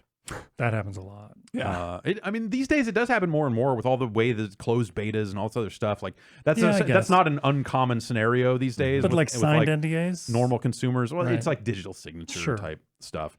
But there's one on this list here that I thought was too far. In terms of like, hey, outlaying this as a rule on its face, the way it's written. This is under the piracy and unauthorized use section. This is one of the bullet points. For example, do not play a game before its release date. What? Hey, that's it. Like, hey, don't stop people from selling it. Like, that's not on me, the consumer. If I can walk into a fucking store and buy a fucking game, that's not my fucking problem. Yep. Yeah. The idea that you would put in your rules, don't play it before its release date. They are taking away my rights. I bought that game. Yeah. Put me on the cover of whatever gaming magazine. Don't tread on me in my fucking release date. Exactly. Fucking put me in the vape books. I thought that one was fucking ridiculous. Yeah, that's not. There's another one that's like, don't buy games from an unauthorized seller, which was another one. But, keep in mind that, like, sometimes games get stolen, they fall off of trucks and make their way into, what was it? I'm trying to remember, Infamous for the PS4. There were like a ton of copies coming out of Dubai or something. Like some shipment got jacked, and suddenly eBay was just like flooded with copies of this game. Like a few days before we had review copies, I could have like bought one off eBay. And so like I get it in that sense of just like, hey, these are technically like stolen property, and like there's some legal thing that you could snake down into it. But if you're inadvertently going like, well, shit, man, it said it could sell me Infamous, so I bought it. Yep. And then you ban no, you can't ban a person for that. And I feel like in cases like this, users have always come out ahead, or always fought back against the idea of just like, oh, you're gonna get banned if you play a game early, and developers have always had to come out and say, no, we won't ban you. Like, we might block you from playing online until the actual launch day or something. Shut down your stream or something. Yeah. And developers will sometimes ask us for like, hey, what's your name? Or even they'll say like, what's your IP address, because they're trying to whitelist stuff for like early access. And so like if you happened to get a disc early, which plenty of people do, you wouldn't be able to play online. But these handful of it happened with Destiny 1. There were a bunch of people like, we couldn't get in. We had copies of the game, but we couldn't get in until it went like retail live. Yep. But I saw people on my friends list who worked at Bungie definitely playing, and like friends and family of Bungie like definitely playing the game. Yeah. So they'll whitelist people and all that sort of stuff. There are like other ways for them to protect that stuff other than like, don't play it before release date. Like, what? I'm just saying, get good and then come back when your KD is over 1 to that one. Have they specified like what kind of repercussions there are? Like, banning or up to death threats or they haven't really this document is more about like, hey, don't do this. I don't know that it's necessarily like punitive, but it is like, a lot of it is about like, hey, attitude and standards and all this sort of stuff. But then there's sections that are just like, turn that spam into substance. No, Don't regularly offer prizes in exchange for follows. not regularly. I only offer follow for follow. Don't send repeated game invites to players who haven't shown an interest in joining. Like, it's a lot of like common sense stuff of just like, hey, don't be fucking shitty. Like, we've built all these social tools. Don't start a broadcast in order to troll someone. Like, yeah, that's a good yes. Yes. Don't send police officers to somebody's house who's drunk. I don't know if they actually do that. Don't frame a custom gamer pick to make it look like something inappropriate. So all your weird like, it's just my arm, Ben. It's not a butt. Still against the rules, Ben. But it's not a butt. Still against the rules, Ben. My arm is protected. By what? The government. Oh, okay. Your You can't hug your kids with Ben Pack's arms. Read the bumper sticker, pal. Don't choose a gamer tag that includes an inappropriate play on words. No being witty around here. Yeah. Don't use double entendres or phrases with inappropriate dual meanings in your profile. Damn. Yeah. Don't trade game lessons for Xbox gift cards or other compensation. Don't charge another player to help them complete a level in a game. Don't pretend to be an employee of a game developer. I didn't know that was a thing. Can you still say your uncle works at Nintendo? Well, it says you can't say. Don't pretend to be the employee of a game developer, but it doesn't say. And it says don't give other players the impression that you're a Microsoft employee. All right. But if you're, it doesn't say anything about like, hey, my uncle is a Nintendo employee. I don't know. Anyway, it's a long document. It's a lot longer than the community standards. The go kill you don't go kill yourself / kill yourself, whatever it was. Hey, get sexual threat. Can't believe you thought you were on my level. Cheap win, totally expected from a racial slur is like the. Yeah. All right. So yeah, I'm sure all the most toxic, vile members of Xbox will go read those rules and. Well, at least they're written down so that like you can, as you're banning those people, then go, where does it say in the rules that I can't have a swastika of the Call of Duty? They point literally right here, there. right here. You fucking asshole. You shitbag. I understand why they would want to do something like this. Totally. Just for the one about don't play games ahead of release when there are still plenty of mom and pop shops that break street date and like that's not that is not the consumer's fucking cross to bear. Yeah. I think that sucks. True. The World Video Game Hall of Fame. The world. The World Video Game Hall of Fame. Not just the United States. Not just the world. Okay. This is run by the Strong Museum. Okay. Yeah, sure. Which they've got a video game museum. a large video game museum Collection. Yes. They run the Toy Hall of Fame also, I believe. Okay. Dang. World Toy Hall of Fame? I don't know what the actual name of it is, but they have announced the inductees for the 2019 class into the World Video Game Hall of Fame. Those games include 4 games made it in, emerging from a field of 12 finalists. Bubsy didn't make it this year. Not this year. I'm just going to tell you up front. Was he at least up for running? I did not see Bubsy on the list of finalists. Behind the scenes between Bubsy and the Strong family. That's the people from the Strong are well aware of Bubsy. I know. I'm pretty. What about Plumbers Don't Wear Ties? I mean, that was a revolutionary use of. I think it was FMV. too. Yeah, and very erotic. Yes. Fine line to walk, and they So let's start with some of the finalists who didn't make it in, because these games kind of come from a lot of different eras, and in some cases, some of these read like they're talking about franchises as opposed to individual games, Sure. And it's kind of ambiguous in some cases. But here are some of the finalists that did not make it in: Candy Crush Saga. Almost. I feel like that game's too new to be Hall of Fame. Not your year, Candy Crush. Not your year. It's like arguably the largest video game ever. It's up there, certainly. Yeah. And I'm not saying it won't eventually get its due, right, and probably belongs in some kind of like it deserves to be recognized in some way. I'm not like shitting on it, but compared. But to the idea of like some 2019 Candy Crush Saga, like Centipede, which I would put in the Hall of Fame. Sorry, another they year. couldn't. It was going too fast. They couldn't catch it. Yeah, you know how it goes. Dance Dance Revolution. Ooh. Half-Life, Myst, NBA 2K. Weird. Is Okay. like the original. It just says NBA 2K. So yeah, I don't know if they mean like the Dreamcast game, or are they talking about it as a series and franchise? Right. Or it's Sid Meier's Civilization would be another one. Is like, are they literally talking about Civ 1 here? They're probably talking about the franchise. Yeah. Or are they kind of recognizing the franchise? Well, I guess so. They also did some write-ups here, and one of the winners, they do very much focus on this specific first game. While kind of acknowledging, hey, it's a continuing franchise. And the other one, and this is where like it also gets thrown into some disarray, Super Smash Brothers Melee. Oh, jeez. Oh, you're so close. They know. I mean, they know. They know that Melee's the one. I was at a bar Friday night, and I was there with a couple of my friends who play Melee and a larger group of people. And there was live music going on, and after they finished, the bassist was coming down and like going up to tables, asking for a couple bucks here and there, or Venmo, which I thought was really cool. He just like had his thing, and you could totally just scan and send them a couple bucks via Venmo. Was he selling stuff, or just literally No, like, just hey, we played a show. We've been playing. If you want to give us a couple bucks, like that'd be cool. Fucking what? I mean, it's like kind of an open. Were they booked to play there? It wasn't like a named band. It's like this guy's jazz trio who he gets his friends if they want to play. They come by and just play to play. Like it's okay. It's not. It's like a bar. It's not like a venue. They just have like this little corner of the bar that they play at. Okay. In a bigger situation where there's a cover charge or something like that, then absolutely that's Okay, out of the there's no question. cover. But there's no cover for this. Sell There's- merchandise. Yeah, but I don't even think it was like a band. I think it's just like some dudes who like come. If it's just some dudes and not a band, then you're definitely not getting any money.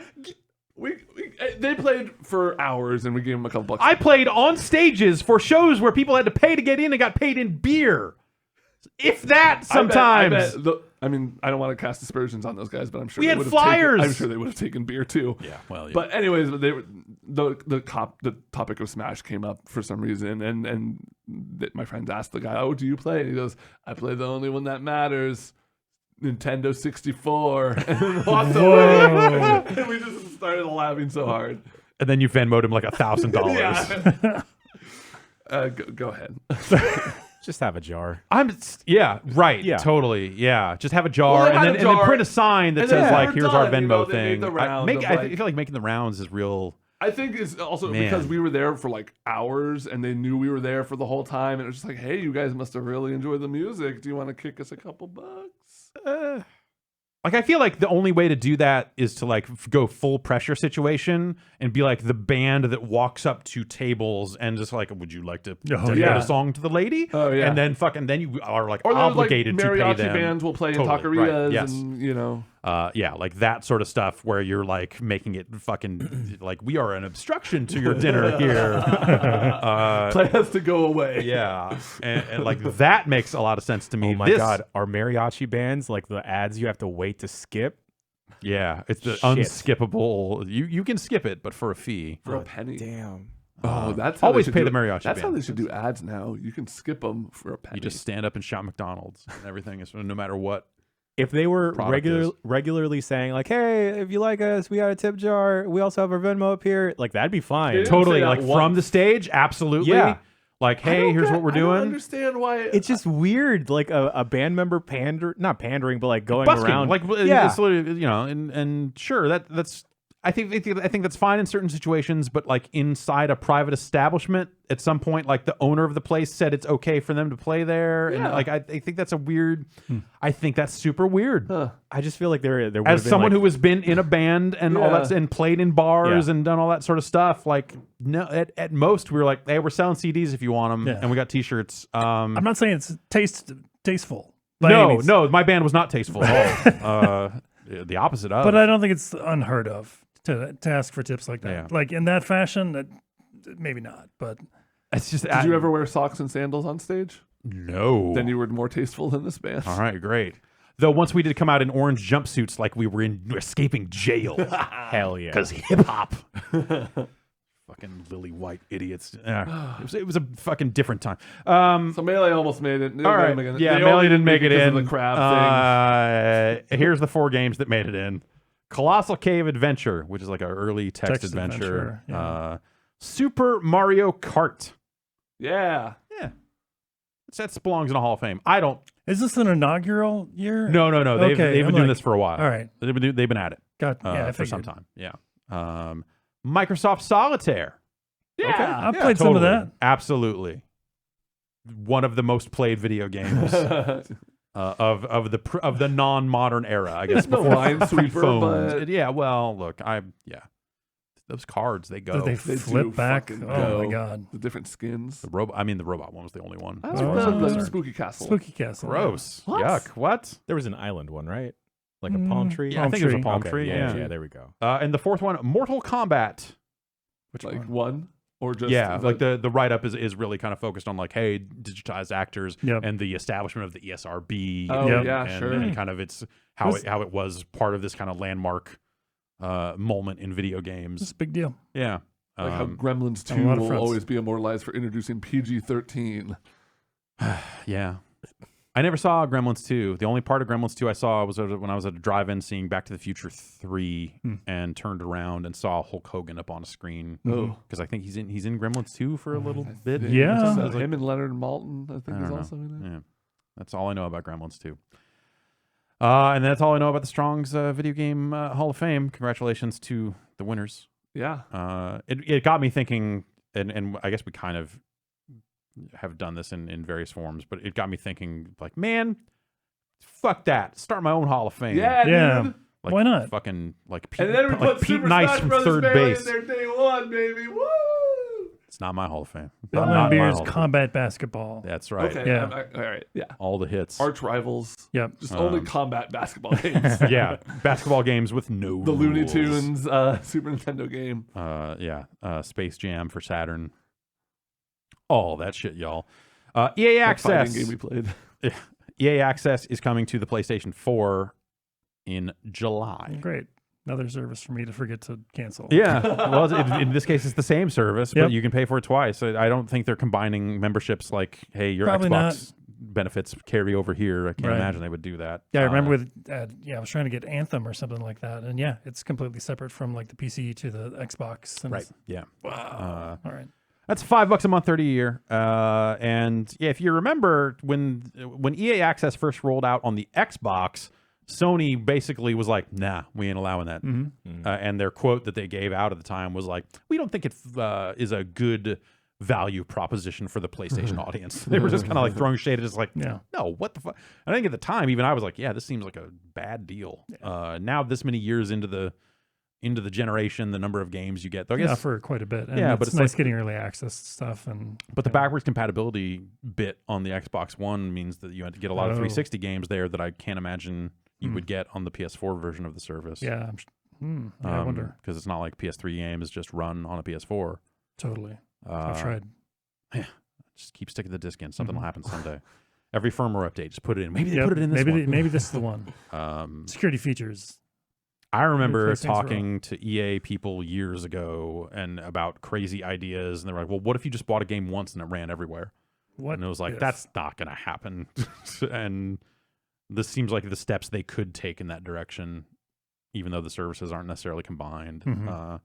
I wonder if they ever get there. But I guess, that's now that the streaming stuff is coming along, and who knows where it goes from here. But yeah, that'll be an option as of July. I feel like I sign up for that thing on Xbox maybe like once a year because Yeah, it's try like, something out. it's Or, like it's usually like, early wow, they didn't access. send us this thing. Yep. It must be terrible. We should probably sign up for this so I can start playing Need for Speed right now. I got to play it. Wow, this it's weekend. terrible. Now we know. Now we know. Yeah. Epic Games, they of the Epic Games Store / Unreal Tournament of Epic Pinball, of Jill of the Jungle fame. Of Fortnite Save the World fame. Yeah, so Fortnite Save the World fame. They have acquired Psyonix, the developers of Rocket League. Ah, Yeah. Good for them. On the Psyonix side, they're saying like, hey, this is actually going to give us some... A lot of money. Yeah, well, yeah. And also the the ability to kind of get into more of the esports aspect of it and kind of expand suppose, further. And They've been doing pretty well on that. yeah, front. they've already been doing it. So it sounds like they're just looking to do more of that. Mm-hmm. And on the Epic side, they had to, they kind of got a little shifty, or I guess they said some stuff and then said that's not an announcement, blah blah blah, blah about whether or not the game is going to remain on Steam. On Steam, yeah. Yeah. Where So did it end up there? they said nothing's been confirmed, but Okay. the quote that was in their initial press release was, the PC version of Rocket League will come to the Epic Games Store in late 2019. In the meantime, it will continue to be available for purchase on Steam. Thereafter, it will continue to be supported on Steam for all existing purchasers, which is kind of the standard of like, oh, we're going to keep updating it for people that bought it, but it might not be available for sale. And so Like people, all the DLC right, bought and stuff like that. So people took that and thought like, oh, well, at some Taking point it down. they're not gonna, they'll take it down for sale. And then the quote later on was like, oh, we have nothing to announce at this time regarding that. Okay. But this sentence sure sounds a That lot sounds like they are going to take it down, but Certainly doesn't help Epic's recent image problem. You know, like yeah, no, it's I ultimately am still on the side of like the Epic Store is it's hard to say. I think it needs work. Yes. Is you know, like they, depending on where you are, what you're into, what you're doing, like there are parts of the Epic Store that just don't work for you at all right now because they don't accept certain currencies and that sort of stuff. Like and then even small quality of life stuff like a better library. You know, Sure. there's tons of little things, but I ultimately still think, like, I thought my heart, what's the big deal? It's another client to download and execute. Like, but this is the first, when it was initially looking like it wasn't going to be available on Steam anymore, this was like the first real twinge of just like, man, this seems like, you know, the exclusive stuff you can kind of give or take. Yeah. Like different services I get have that. had exclusives Sure. forever. They're trying to That's get not theirs, anything yeah, new. yeah. But when you but also now they're start, after mine. I'm now not they're even- after my I'm not Rocket even a big League. Rocket League guy, but I know tons of people. Well, who I think are, for and- me, it's not about that. For me, it's about, hey, Rocket League is a game that they have largely promoted as a cross-play. yeah. And done That a lot too. of that work to make it available on multiple platforms and all this sort of stuff. And I think, you know, if they overhaul it to work with the Epic account system and all that sort of stuff, like, okay, that makes sense. But clearly they're going to want to keep it as a cross-play game. Yeah. And I would assume that then it would continue to be cross-play between Steam and the Epic Store. But I guess, like, do they cut off updates? You know, they talk about support, and sure, that means patches and all that sort of stuff. But do you end up in a situation where it's like, oh, if you have the Steam version, we're not going to sell the DLC there anymore. Yeah. Right. And it's only coming out over here. And do they then provide some kind of migration path for like, hey, you put a bunch of money into Steam, we want to honor that over here. Like, I assume that they have some. Jason, you've played Rocket League more recently than I have. It's not cross-platform. Like the DSC purchases, not Okay. not But, like, cross-platform. Did they create any kind of like overarching account system that exists above Xbox Live and Steam and all that stuff? Do you Not create really. a Rocket League account? No, at I any don't think point? so. No, Okay. I don't think that's the way that it works. Yeah, because you buy battle passes separately, and that's for different platforms completely. Yeah, and like the Nintendo exclusive Yeah. hats don't come into the other versions. No, I don't think so. at all. Like you can't see someone wearing them, right? Right. Yeah. It's Okay. probably just default stuff. Yeah. So I wonder. I highly doubt there's going to be a path. Yeah. Well, Like, I guess then it's like, They're okay, just going to well, cut those people off. yeah, that's the thing is like, do they completely cut those people off, or do they create a situation where they can, hey, we're, you know, because it would be beneficial to them as people trying to grow more active users on their store, Right. to migrate people who bought a bunch of shit on Steam over to Epic, the same way EA did with Origin. If there was when they launched Origin, or maybe not at launch, but around the same time, like if you had an EA game on Steam that had a CD key attached Sure. to it. Yep. You could drop that CD key into Origin and it would grant you access to that game on Origin. So it's effectively kind of migrating you over, and you'd have the game in both places. Right. Like it Yeah, seems like this would be this- something that they would like want to do, if only to get people to like, hey, why don't you come over play Rocket League over here? This is where all the DLC is going to live from here on out, but we're going to freely migrate your account level and all this other stuff over here as a one-time deal or whatever it ends up being. Yeah. I don't know. Like that's I Are think they going to touch it on the console side as well, or? yeah, I don't know. I mean, that's you know, like who knows? That's how I would probably do it. Is figure out a migration path to move that stuff over. Or actually, how I would do it is just keep selling that shit on Steam too. Yep. And just sell in both places. And that's Yeah. that. And Yeah. and whatever, and let people decide. Yeah, that's I think, the way to do it, rather than Yeah. taking something out of. I think that's the thing about players' Epic hands, is like I think I'm largely with you. Is just like, hey, it's another client, and it's free and all that other stuff. But there are hitches around the purchasing process in terms of like supporting different local currencies and stuff. Where like some of these exclusives are now not for sale in a region simply because Epic hasn't done the work to support that region yet. Oh, right. Yeah. And that sucks. Yes. And I know it's like on their Trello board or whatever, but they should probably. People It's in one of those those things that countries like don't care about their. Yeah, right. Exactly. They care about like, hey, this game I was about to buy, now I can't. Yeah. And that is shitty. Yes. It's also the sort of thing where it seems like they will get there Yes. because clearly they want to be a worldwide store and all this other stuff. It's bizarre that they haven't. See, I think that's the increasing thing about the Epic Store is it's bizarre how much of that stuff didn't just get done beforehand. Mm-hmm.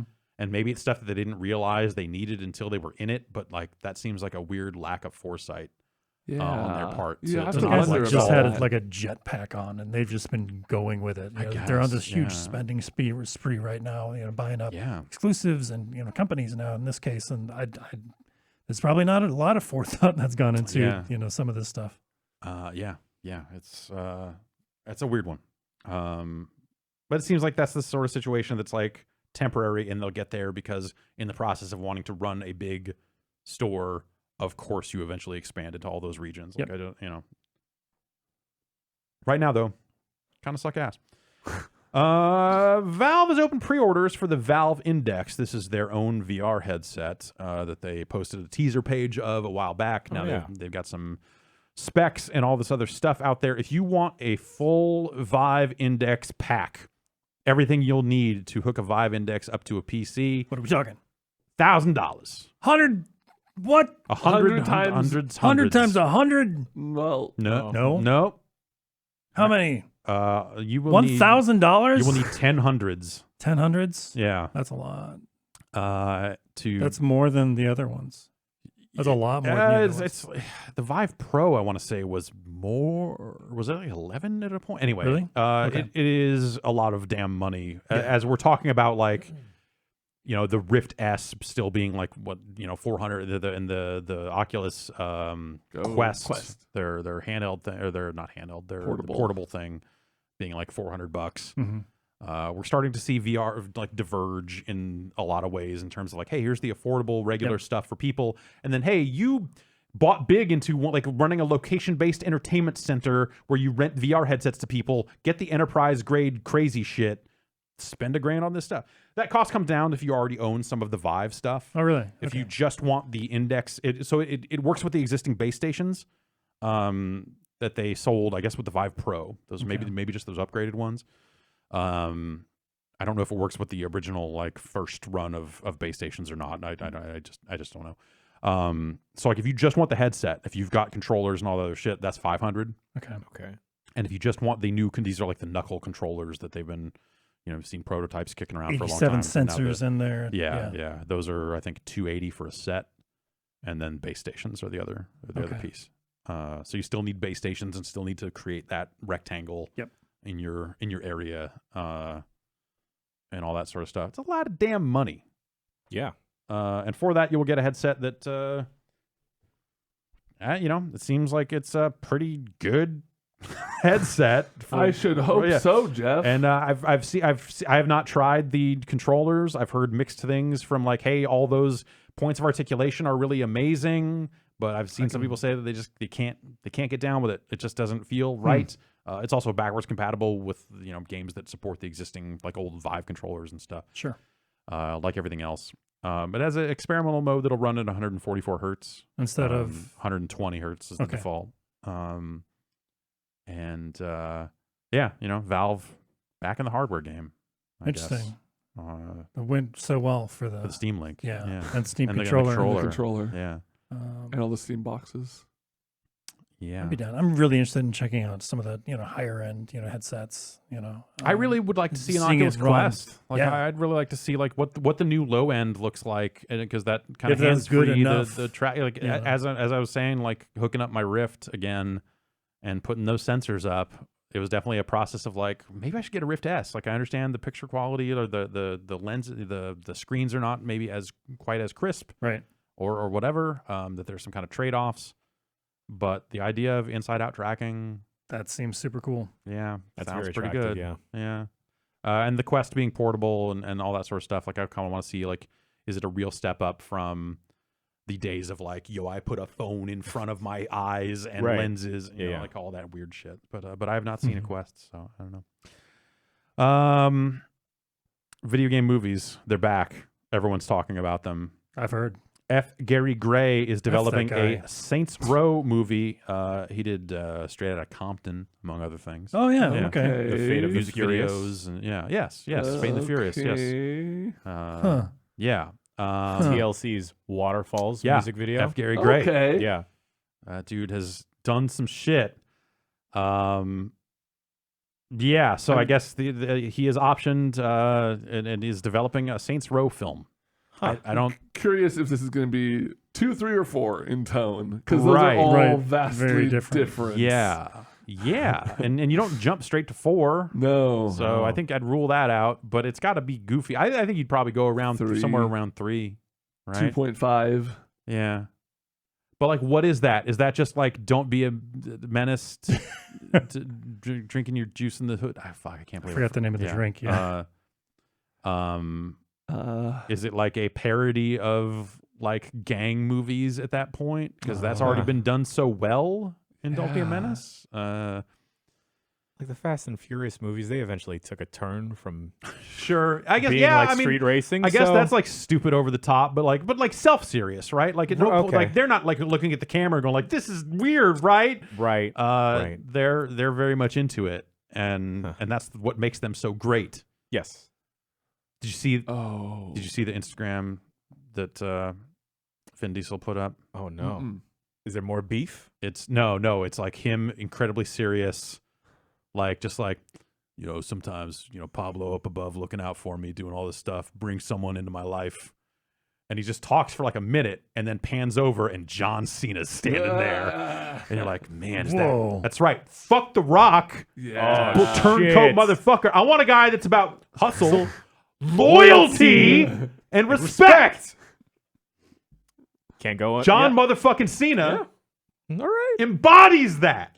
Oh, Damn. Is he going to be in Fast 9? that. It can only mean that. It can only mean that, right? The Marine himself. Yes, And then the Doctor of Thugonomics. And then Tyrese is gonna get Batista. Okay.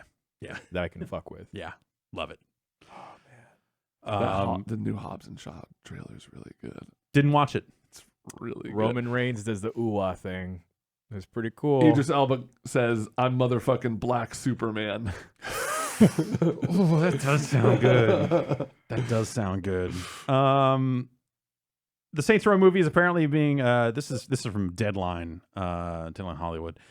Being written by Greg Russo, who's also apparently writing yeah. the Mortal Kombat Yeah. What? movie that Warner is working on. I didn't know they were doing that too. Yeah, you knew they'd eventually get there. Sure. You know, I hope that one's super campy. Yeah. I don't know what I would want out of a new Mortal Kombat movie because I don't have like a real reverence for the other two. Imagine having to write both Johnny Gat and Johnny Cage. What kind of a madman could tackle those two characters? One's just got more guns. You know, they're not. One's got magic, one's got guns. There you go.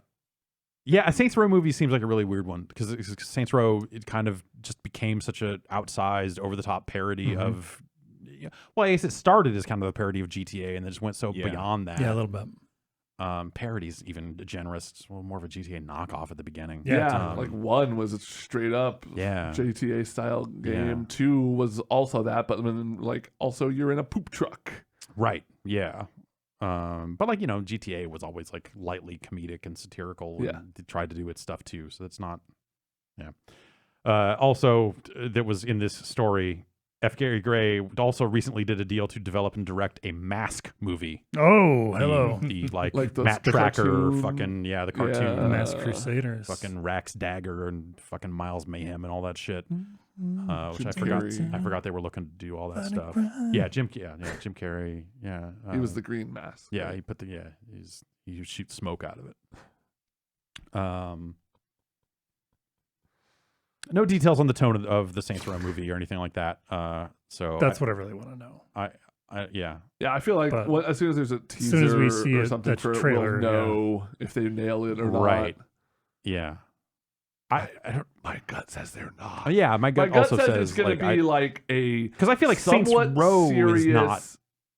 I wouldn't want something that was the tone of Saints Row 3 or 4 right now anymore either, because I think they did it. Yeah. That was a point Also, in time. so especially like a video game, like some of the stuff in there is just like so unique. It's because you play it that it's so fun. Exactly, And it works. Like right. that scene where you're in the wrestling ring and you get tossed the chainsaw and you Yeah. chop up all the dudes to. It's real goofy. The cameos are hero or real whatever. dumb. Yeah. But Yeah. like I think the cameos are exciting because it's a video game. Oh, do you think they're gonna get what's his name? Gargoyles. He played himself.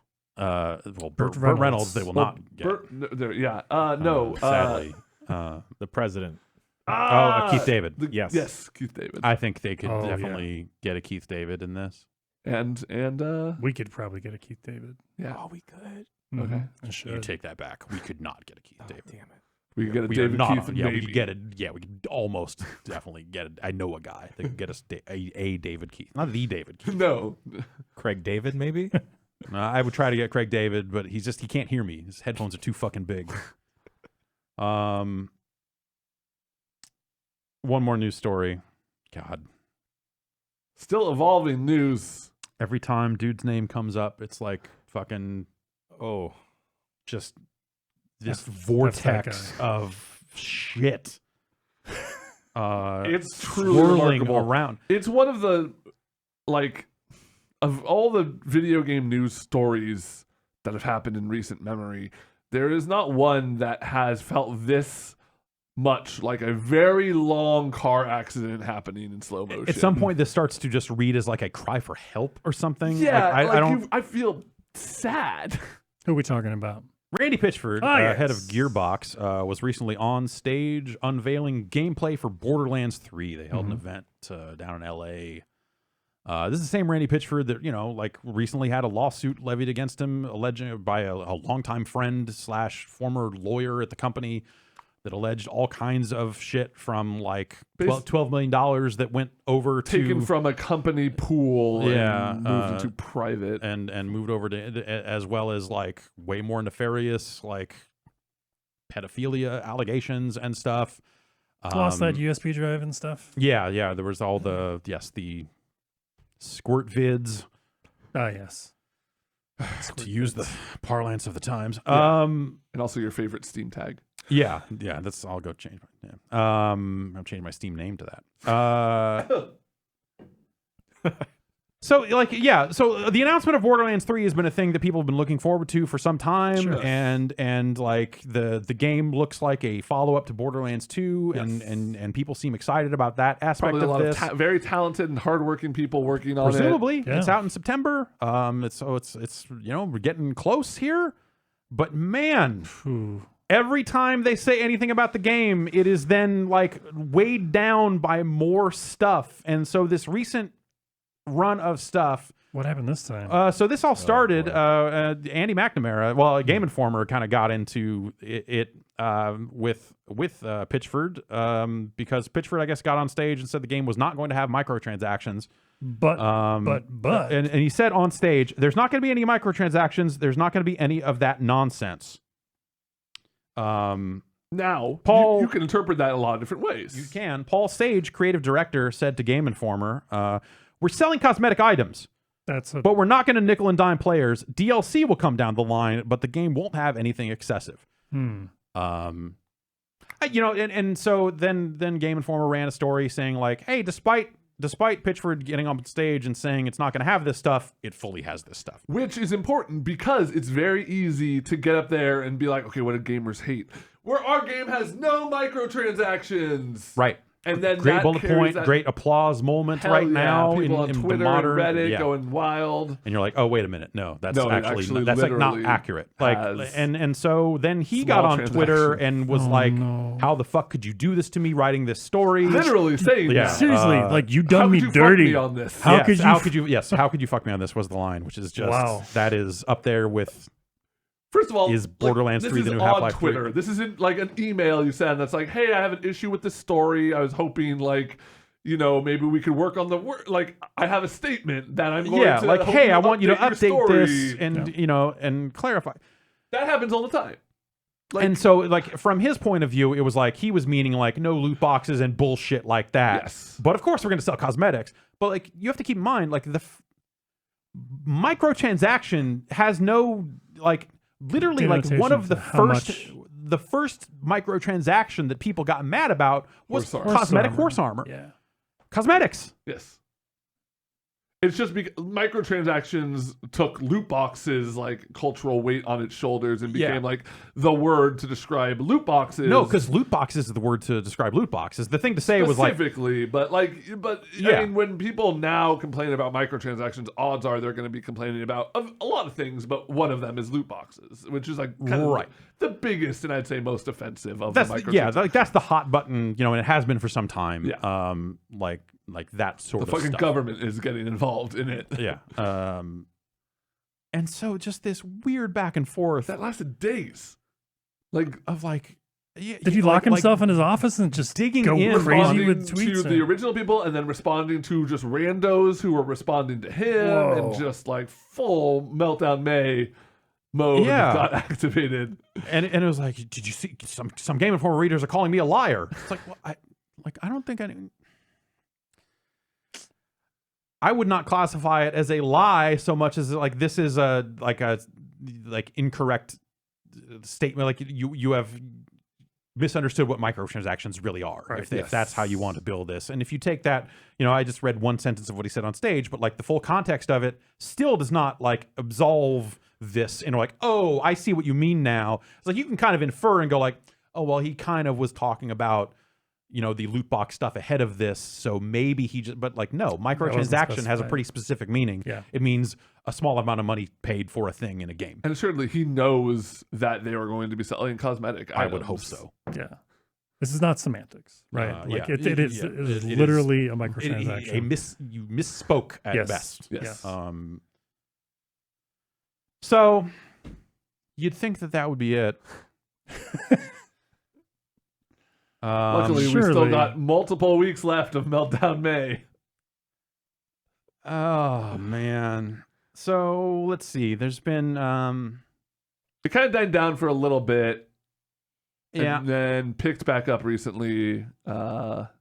Yeah, so David Eddings, who was the voice of Claptrap in all Borderlands material up to this point, was a Gearbox employee for a fair amount of time and has since left the company. That's right. And people first noticed that there was a different voice for Claptrap in 3 okay. in the Yeah. gameplay that people showed off and asked Randy if it was a new voice, and he responded, no, we've got a new. Or yeah, if it was Voice or Eddings, whatever, if it was- or people probably Right. also asking David Eddings on Twitter, Sure. all this sort of stuff. So David Eddings also he popped up. The last time he popped up was when that lawsuit got filed. He kind of like gave a wink and a nod to the money end of it and said, "Oh yeah," and that was that. Like I don't know if he would know. He just is a former employee. And so then the back and forth over like why wasn't David Eddings reprising his role as Claptrap in Borderlands 3 became part of it. And he kind of said like, oh, well, when I was an employee, I just did it for no additional money. And this time, since I don't work there anymore, I was like, yeah, I mean, I would want to get some money for this. And then the Right. offer was like not right. To which then if I'm timing the back and forth, okay, here's what he responded to someone who asked him and said, no, for the first time, I insisted on getting paid for my performance, and all of a sudden they couldn't afford me. Now, I'm not telling them how to run their business, but maybe next time they should put the $12 million payment from 2K in the Gearbox bank account instead. Just saying. Jeez. Claptrap Jeez. claps Back, indeed. Damn. Yeah. And then Randy so got then out Randy, there. Again, none of these are necessarily responding to each other. It's just as people. It's like people going like, "Hey, did you see what this guy said?" And then Randy Pitchford saying, "Mr. Eddings was paid very handsomely during his employment. After his employment, he was made a relatively generous offer to reprise the role. Unfortunately, he turned that opportunity down. And then since then, it went from relatively generous offer to him saying it was he offered was two times the scale." And all that sort of stuff, and just like increasingly nasty stuff back and forth. David Eddings saying it's not fair to blame the employees of the action of one person. Be kind; they're the ones forced to cringe and bear it every time the boss shoots himself in the foot. Which I have talked to other former Gearbox employees that have had a similar vibes when it comes to discussing the head of Gearbox. Then David Eddings, 19 hours ago now on Twitter, posted a big long thread. So a lot of this kind of tied into some labor stuff also, because it was like, hey, wait a minute, you did the voice of this iconic character. You were not paid as a voice actor. This was a job taken away from a union voice actor, all this other stuff.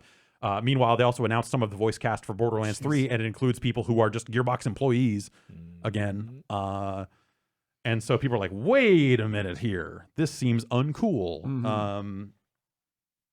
So I think I'm just going to read this.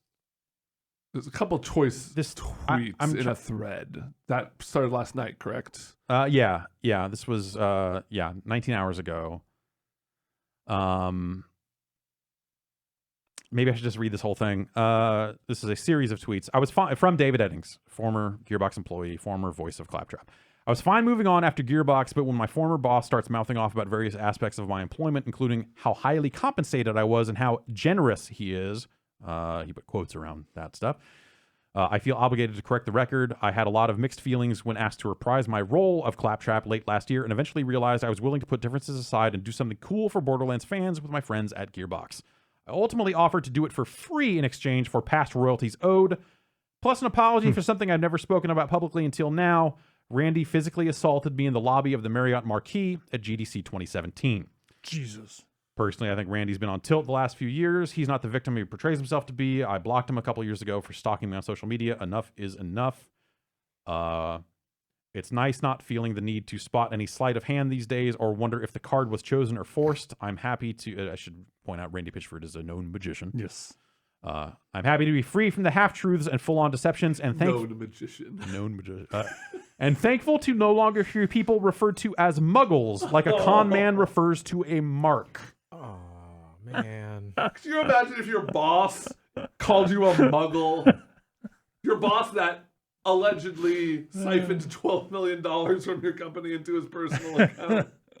I guess 2K for their part has said that they're not going to issue any kind of statement on any of the money stuff because there's now an ongoing lawsuit with Wade. I forget Wade's former last lawyer. name. Yeah, former lawyer that filed that suit. This stuff is all so overshadowing the idea. Like I had to be out last week. I was away from computers. I was away from a lot of stuff. I had my phone with me, and I remember seeing like, oh, that Borderlands 3 event went on. I wonder if they're gonna put Pitchford back out on stage again, or with this lawsuit stuff, if 2K is gonna like step in and have other people do it. I know Greg Miller and Andrea Renee were hosting like the pre and post shows. Like, oh, well, maybe they like are getting different people to host this stuff to get away from this weird cloud that to let people focus on the game. Yeah.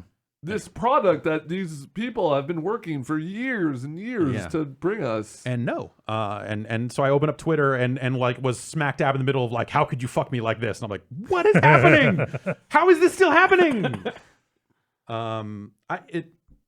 It's really wild to see that stuff is still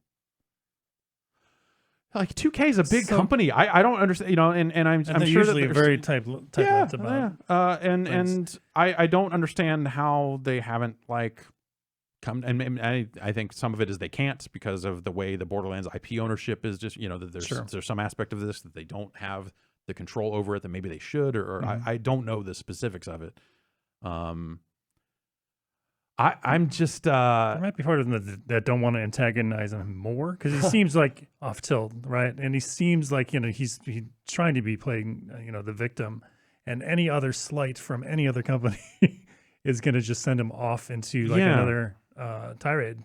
it's I wonder. It's been bizarre, and I feel like this is anything Gearbox has been involved with kind of post Borderlands 2. I think was Duke Nukem Forever after Borderlands 2. Yes, I'm pretty sure. Okay, Yeah. Basically, yeah, like from Duke on, they just seemed like they were getting weirder and weirder, and of course all the Aliens Colonial Marine stuff happened in that time frame as well. Yep. The Battleborn stuff. Yep. Yeah. And now here we are, back to Borderlands, and you think like, oh well, okay, Borderlands 3, like that's something everyone's excited for, like here we go, but it's just a bigger, weirder stage for this drama, and I'm kind of shocked that it's still happening. Randy seems extremely thin-skinned. I figured after the USB stick full of porn lost at the medieval times, that would be the end of him kind of in the spotlight. Yeah. And at that point, it's all bets are off. Like, if that didn't stop him, nothing will. Yeah. Yeah. You know what? It looks like Duke Nukem Forever actually is pre-Borderlands 2. Okay. Duke Nukem Forever was 2011. Let me just double check here. It's just Duke Nukem Forever took so long. that well, we yeah, just sure. naturally And then, assumed. okay, Borderlands 2 was 2012. So, Okay. but Borderlands 2 seemed like free of any drama. Yeah. Like Duke did to a certain degree. It was just the game wasn't good, and they were. There was a lot of controversy and Yeah. criticism, following that. Yeah. and- It was not a quality product. Yeah. But it shipped, and I guess Finally, yeah. So that happened. And then Borderlands 2, like I remember, like the campaign for that being fairly buttoned up. They brought someone out, and was we good. sat down and we recorded a quick look EX kind of thing, Mhm. playing the game, and like, oh yeah, okay, yeah, your shields, okay, you're doing this, doing that, cool. And then just Gearbox has just been weirder. And it's just Randy in particular. Well, yeah, I mean, I don't know. I don't work there, Sure. so I can't. I don't want to say for sure, but he's definitely been the face of it Mhm. for this whole time, and Seems like it. yeah, for every like, hey, Borderlands is this big beloved franchise, and hey, look at these people, all this other stuff. There certainly is a look out. There's a subreddit for Battleborn porn. Whoa, and like everything else that you're just like, what is happening? So How's he getting away with this? well, it's like that part wasn't illegal. Right. The other stuff, I hey, know, but there's still lawsuits. somebody- Well, there's lawsuits, right? Yeah. Like he has to answer to like a board, doesn't he? He is the or owner of Gearbox. oh, I think it's Huh. him. okay. I don't know. I don't know the structure of Gearbox. I can't Sure. say. But he runs that place. Okay, well that It's makes his more thing. sense then. Yeah. I think the part that would be the oversight would be 2K as the publisher. Okay, Presumably right. they would not want this game they're spending all this money to get made Mm-hmm. to be represented in this weird cloudy way, Sure. and that's I don't know a lot about Borderlands 3, Right. but I sure know a lot about all this stuff. Totally. I mean, I'd assume like if you and- just do like a general Google search of Borderlands 3, This stuff is Yeah. these are the stories that are coming up. It's not Yeah. like, hey, here's the names of the characters in Borderlands 3 and the classes and all. It's like, it's this drama, like it's a bizarre. It's bizarre. It's just wild. That's got to be frustrating for everybody that works Yeah, there. people have spent Jesus. years Oh, working on man. this thing, right? Yeah. Yeah. Ugh. Last bit of news, we covered it. We covered it last week. The Riot walkout happened. About 150 people Yeah. walked out of Riot yesterday Yesterday. to protest their arbitration rules. Riot said that they were looking to change their policy about forcing employees into private arbitration, Mhm. but not on the current cases because the cases are already in motion, which people took Sure. as like, that's not enough. So we are walking out. And it sounds like that, about somewhere over 150 people made their way out of Riot to kind of discuss the issues and try to put a spotlight on that stuff. Mhm. And we'll see if anything comes of it. Did they actually riot or? No, it was nonviolent. Oh, okay. And Riot, for their part, said, hey, no one's going to be reprimanded for participating or retaliated against for participating or not participating, as the case may be. That's certainly a worry. Yeah, which, of course they're going to say that. We'll Yep. see. We'll see. And we'll see if anything comes of it. But, Good on them. yeah. Mhm. Yeah, well, bad that it had to come to this, Yeah. honestly. But, Next time. I Riot. mean, good on the people Yeah, right, who yeah, are for- taking a stand. yeah, absolutely. And hopefully something comes of that. That sounds like some pretty nasty stuff. knock over a trash can. Yeah. Rawr. Yeah. Something. Oh, you might find a Timo in there. Oh, Mm. that's true. No, thank you. Let's do for news. Why don't we take a break and we'll come back with some B-mails? Oh. Mike's clear. I know you've been out there dreaming. It's time to start reality-ing with Squarespace. That's right, because Squarespace makes it easier than ever to launch your passion project. What are you looking to do? You going to start a new business? Sure, why not? Showcase your work, publish some content, sell some products, whatever you're trying to do on the web, Squarespace is the tool for you. They've got beautiful templates created by these world-class designers. They are world-class. Plus, you've got the ability to customize just about anything you want with a few clicks, and you can easily make a beautiful website all by yourself. On top of that, if you're looking to sell stuff, Squarespace has powerful e-commerce functionality. You can sell anything online, and they've got analytics that'll help you grow your site in real time. On top of that, it's all optimized for mobile. That's right, phones. You can browse the internet on a phone. It's wild. And there's nothing to patch or upgrade ever.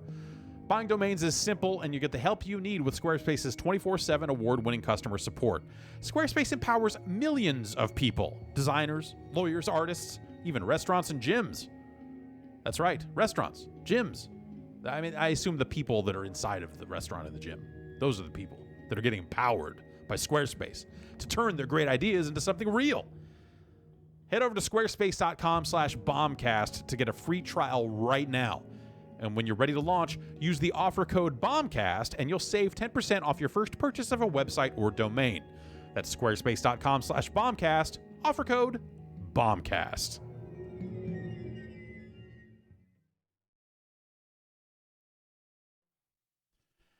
Let's talk about these emails. Are they emails or are they?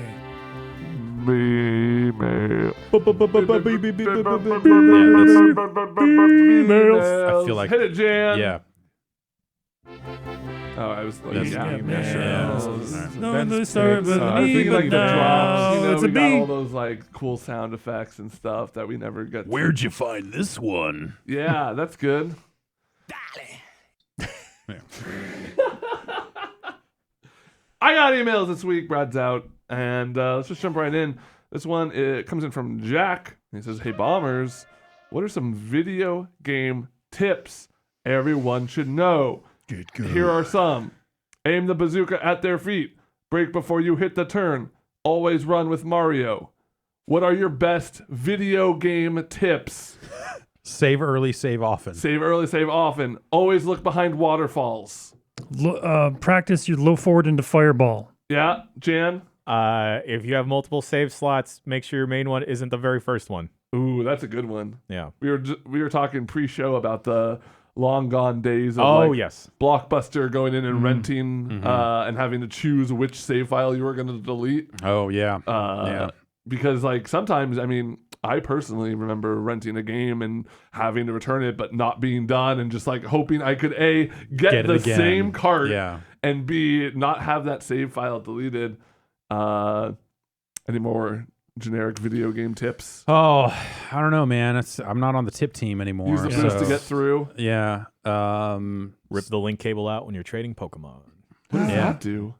Dupes the You both get the Pokemon. What? Yeah. Dude. dude. Holy That's shit. Come on. That is Then- against the regulations. yeah. That is against the code of conduct. Hey, Sorry, Sexual threat. Don't pull that link cable out. I'll get out of the country All right, now. Yeah. You can get back in when you have all 150. But if we pull it out, we could both get 150. Whoa. Is that the pull-out technique I've often heard about? Yeah. Yep. It's exactly what they're always talking That's about. what Cosmo's When they talk talking about how it about. always works, that's what they 8 mean. tricks that'll drive him wild. Number 1, pull the link cable out. Not too long ago, we were talking about Kirby, as we often do. This is a video game podcast. Yeah, Kirby is coming up nonstop.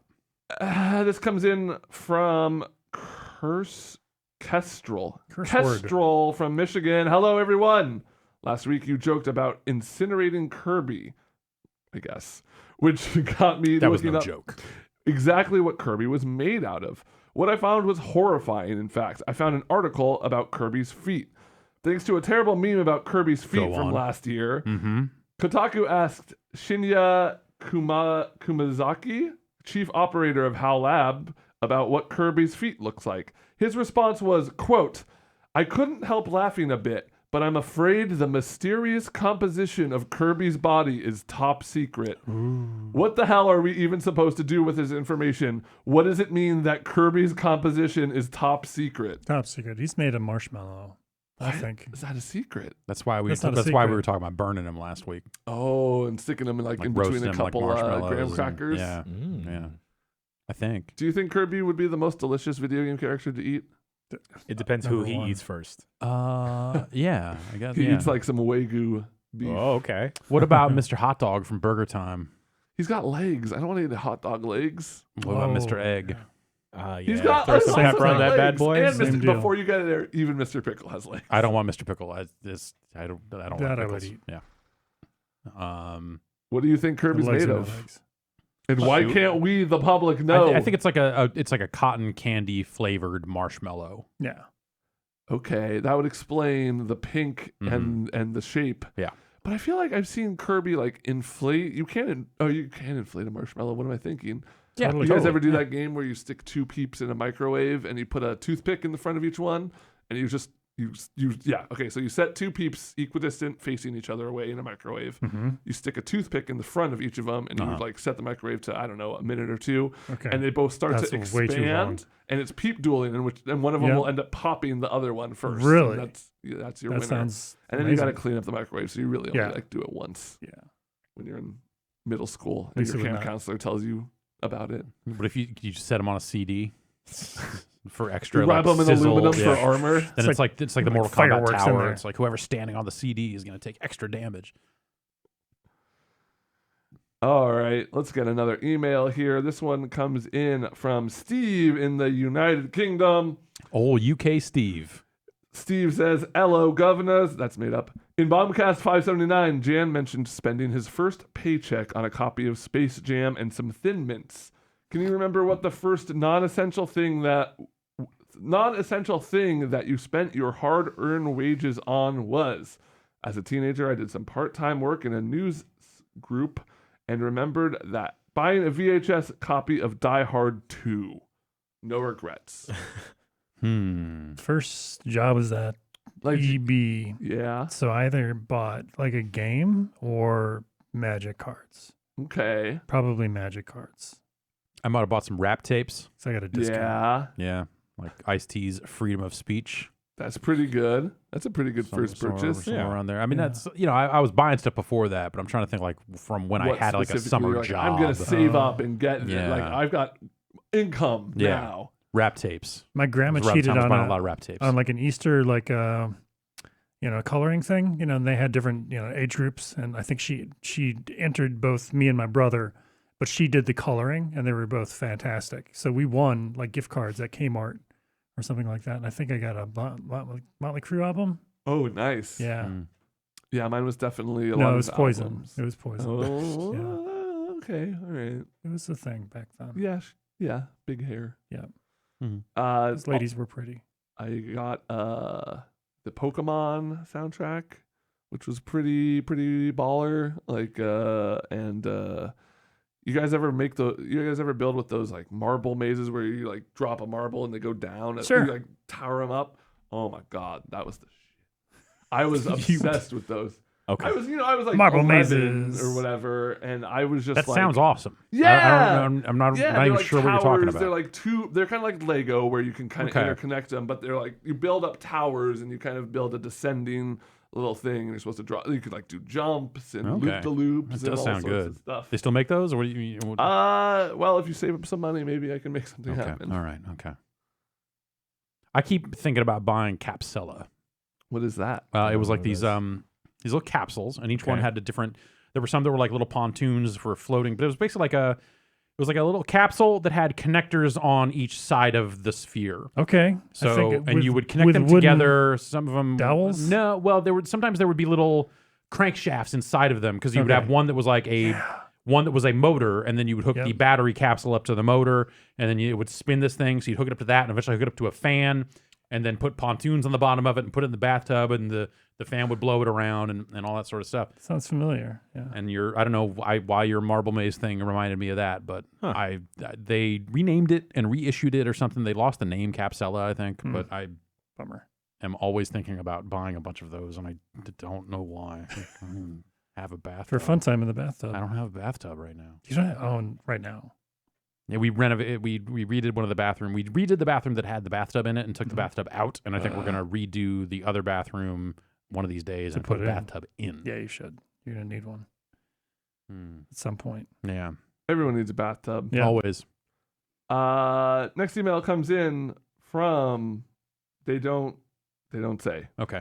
Says, "Hello, bombs over Baghdad. What has more grating terminology, wrestling or fighting games? I feel like both have crept into the zeitgeist in a painful way, and I don't like it. What's the matter with footsies? What are you talking about? Footsies, Frick, Yeah. Mark. spacing, zoning. I mean, that's the thing is like, it's very specific. Like you don't hear these words pop up a lot outside of like the context of talking about fighting games or wrestling, but." I think it's probably because I don't watch wrestling, but hearing anyone talk about works Yep. or marks is Or just kayfabe. really Yep. upsetting, really grating to me. I could see that. I think wrestling lingo has made its way out there in a wider way than I would have ever expected it to. Yeah. It was the sort of thing like it felt like a secret language that fans of wrestling were actually not supposed to use, even as they were starting to use it. And like as you're talking to people who are workers or professional wrestlers, like you would not walk up to them and like, oh, that spot you did here, there's this, and the face turn and blah blah blah. Like it just seemed like you wouldn't do that, and now everything's changed on that stuff. Like. There was some Ric Flair interview where he was like, I don't want people talking that talking that to me. They're not part of, Yeah. like they're not part of it. So they don't talk like, you shouldn't talk like that. Right. And that's really changed, which, I guess that's inevitable. Yeah, I don't know. But I think like also there are a lot of situations where wrestling terminology applies because wrestling is just such a fucking, like it is the it is storytelling. Yeah. It is like, hey, and then this good guy turned out to be bad. They've just got words for that. Yeah. Johnny Gargano wrote a review for Avengers Endgame for Sports Illustrated Yeah. and equated the whole movie to wrestling. Wow. So, I mean, there you go. Okay. With terminology as well. Yeah. Okay. I saw a couple terms. Sure. It's like, oh, that spot. Yeah. What a turn. Yeah. It makes sense, I guess. That gauntlet gimmick. I will say of all the fighting games I've ever been in and around, the melee terminology is both the worst and the best, just because it's a game that's had 10 sounds years like it, yeah. to come up with. And then there's Is that where sex kicks comes you from? got sex kicks. Oh, you've I got sex kicks. Dacus, which are dash attack canceled, up smash, shuffle, short hop, fast fall, L cancels. I had to look some of these Those up. are just literal terminology. Like- not shorthand, really. No, but like people will refer to Isaiah frames, which are as soon as interruptible as soon.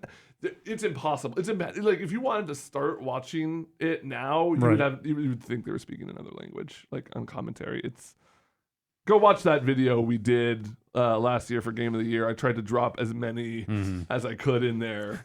That was where you told me that sex kicks exist. So I think I just said sex kicks like 9 times. Yeah. The Marios have sex kicks.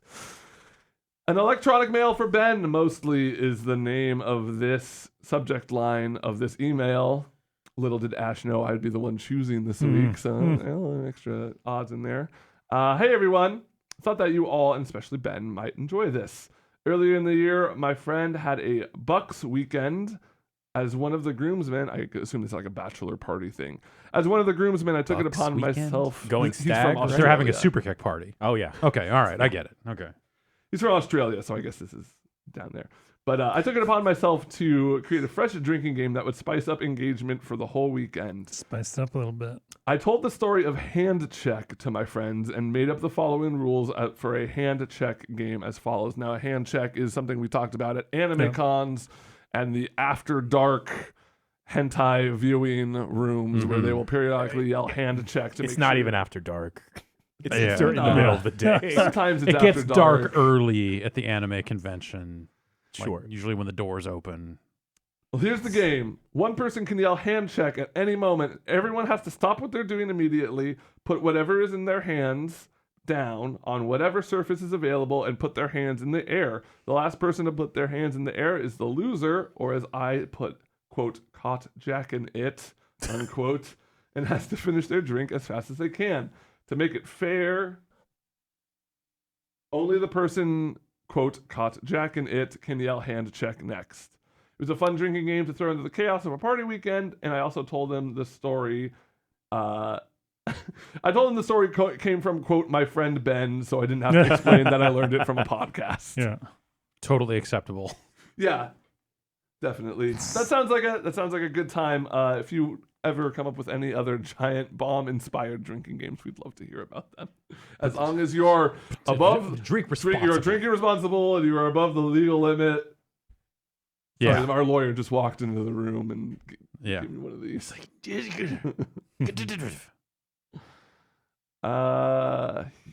Let's see. Here we go. I like this one. It's got me thinking. This is from Joe from Claremont. Hi guys. I was just watching the quick look for SteamWorld Quest and Talking to the noticed- mic. I was just watching the quick look for SteamWorld Quest and noticed that when the characters talk, there's audio, but it's, quote, nonsense speech sounds, as I call it. I've always thought about this as the Okami solution to voice acting in a video game, simply because that's the first game where I remember noticing it being used, but I'm sure that there were games before Okami that did this, and wanted to know if you guys knew where it started. So I assume he's talking about the kind of like kind of stuff that's been in the SteamWorld games. Yeah. All the teachers and peanuts.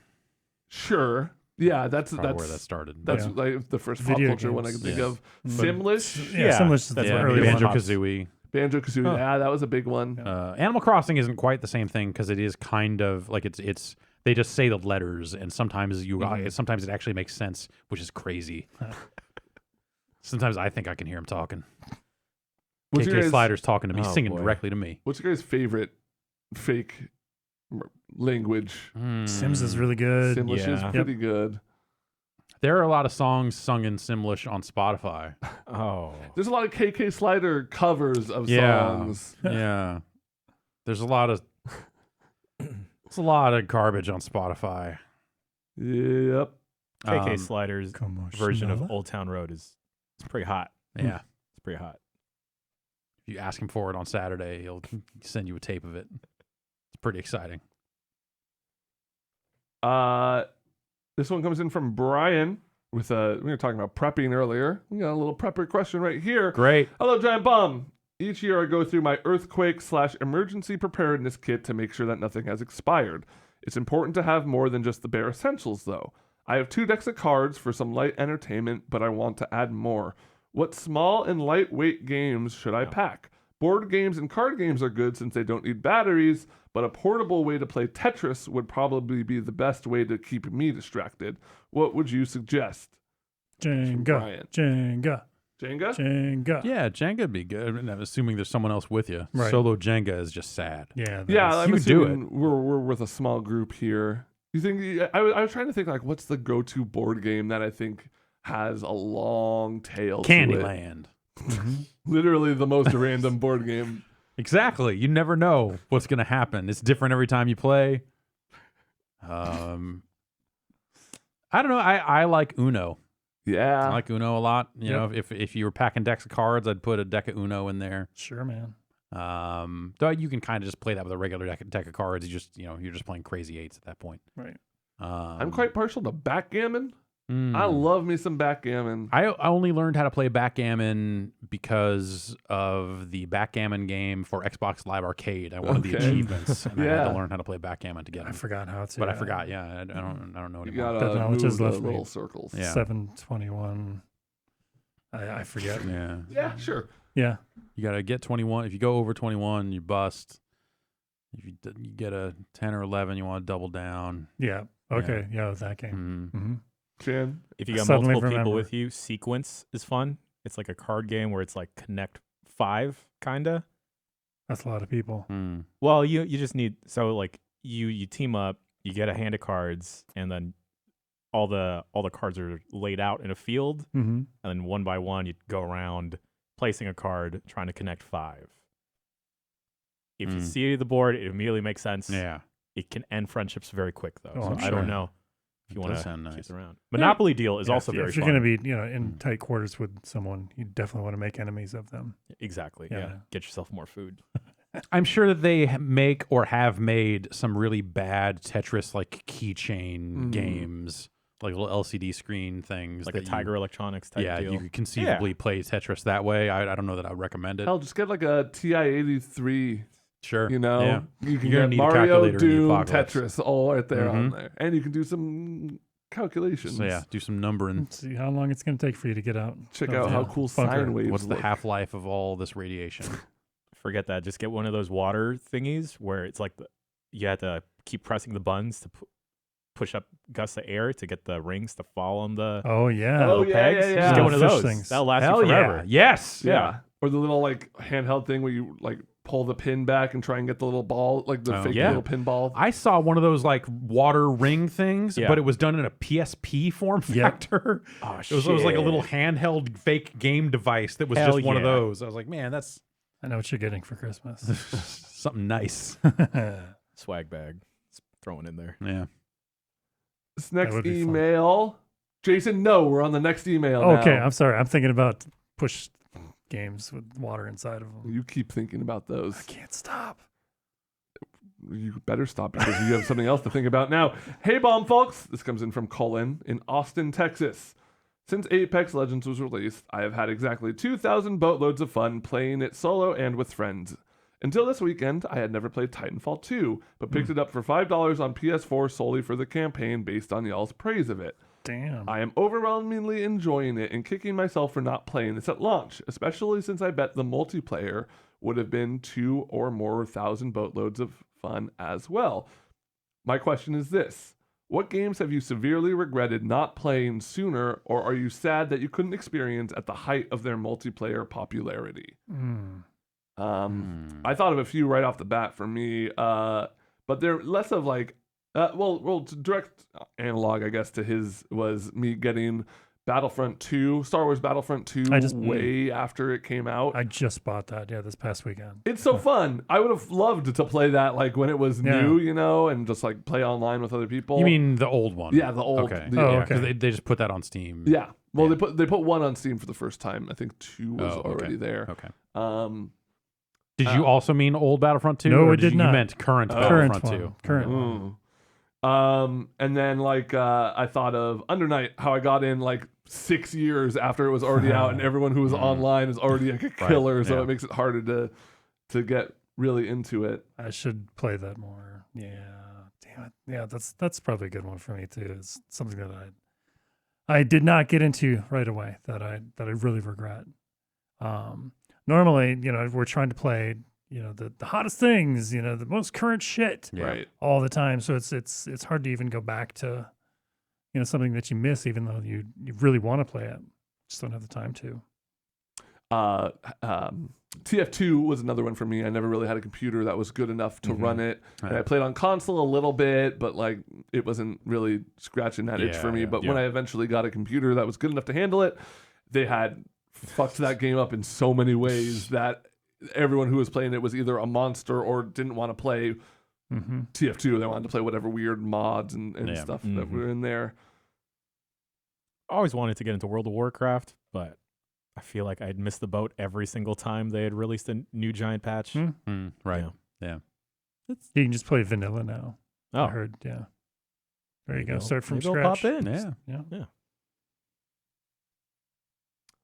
Short and sweet email here from Kyle. Kyle says, the only Super Mario 64 remake is for the DS. Why is that? Do you think Nintendo is ashamed of it? Yes. I think that they. Because it's like definitely probably still considered to be one of the greatest video games. I would put it in a Hall of Fame. Yes. If I was making a top 100 list, I'm sure it would be somewhere on that list. Yeah. It's important, all that other stuff. But, they've made games since then in the same, in Galaxy and stuff like that look a little bit better. So a remake would take less work. It's the same reason why, my guess is the same reason that a Final Fantasy VII remake took forever to get announced and then still hasn't happened, is because like that kind of early 3D, you have to do way more work to it to make it look good and modern. Sure. And you can't just up-res it and throw it back out without people going like, what the fuck? So to actually do Mario 64 right now on the Switch, they'd be using like Mario Odyssey level of assets, and they'd be doing a lot of work to all the areas to bring them up to par to do like a full remake. So at that point, do you take those resources to do that, or do you just put all those resources into your next Mario game? Mm-hmm. And so I think that's probably part of it. It's a pocket. They've got it done and ready. Yeah. They're just waiting for sales to dip, and then they're gonna drop that, and boom, everything's all better. Boom. Boom. Pow. I'm with him. Yeah, no, I would love, I think we talked about, I don't remember what stream it was, but we talked about kind of a Mario All-Stars 2 proposition where they kind of bundle the some of the 3D games together or something like that. I think I could totally see them throwing in 64 on there. Yeah, as it was like a like value 64, add. Galaxy 2, and that's it. And those probably. are the only 3D Marios that yeah. have kind of came out in that period. Maybe some of the 3D lands or whatever. Yeah. Or New Super U or whatever. Yeah. I mean, I mean, like in the original All Stars, like it had 2 in there, which isn't like those other games. Yeah. All right, this one comes in from Anonymous. Oh shit. They're on to us. We're getting hacked. I was at a fair at my kid's school over the weekend, and one of the fair workers manning one of the rides looked like Brad. That got me thinking. That's where Brad that's his is assignment right now. That got me thinking. What fair worker role would each Giant Bomb staff end up working if they were working at a fair? I'm assuming like a county fair. mm-hmm. You got a lot of options here. I see myself at the ball bucket. Throw the ball into the bucket game, like barking at people to come play the ball bucket game. Like, hey sir, you look like you got a good arm kind of guy. Okay. Like the barker, like kind of and then running the game and scamming them once they're in. Right. So you're saying you want to be in the professional wrestling business. I would never say something like I that. want to be the guy, the ladder, the rope ladder thing. You always fall one way or the other. I want to be that guy that just sits there and does nothing all day. Yes. I want to be the guy who is either working on the Gravitron or it's like a Matterhorn kind of ride that just goes in a circle. And they just play music, and he just sits there and plays music, and he just sits there and he's just like wearing a sleeveless t-shirt, playing music and looking like fucking way over it. Mm-hmm. Or I want to be the girl that's there with him that clearly ran away 4 towns ago, that is like dancing on the wall of the Gravitron somehow. Yeah. And you're like, that seems illegal and dangerous, but also how are you doing that? Can I be you? Either one of those. I want to run a roller coaster where you just pull the lever, but first you have to like give hand checks to people. It's like, hey, we good over there? All right. Hey. Yeah. Pull the lever. And then they go. We could tag team the roller coaster. Ooh. Yeah. And Brad's not here, but I think he would make a karaoke. Stellar. Oh, is there karaoke at the fair? Some fairs, there's Our fair. karaoke. I was gonna say turkey leg vendor. Oh, I yeah. changed my answer. There. I'd buy a turkey leg from Brad. Totally right. Yeah. I'll sell cotton candy. Never mind. Hey. Want to do that? fuckers are just gonna keep flipping around and around. They're not gonna win.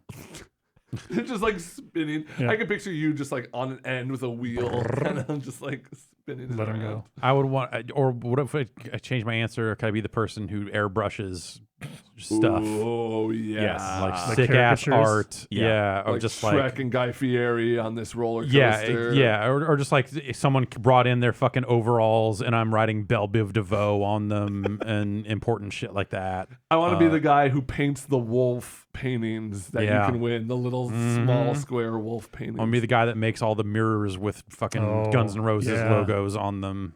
I'll tell you the one job I would least want to work, and that is the guy at the goldfish game.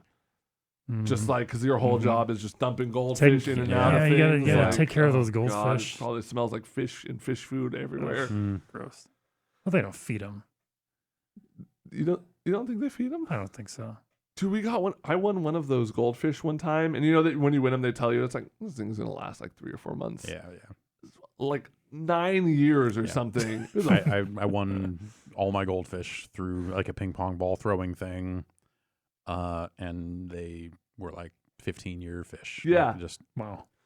the last or the most recent one we won, I was like maybe a freshman in high school or something, and won a goldfish, and we had him for about a year, and we thought he looks lonely, like let's get him a friend. So we went to the pet store, looked at all the fish, and we found one of those ones, the ones with the eyes kind of they're big and round, they're kind of carpish, and they have like big eyes on the big bubbly eyes kind of on the sticking out the sides of their heads.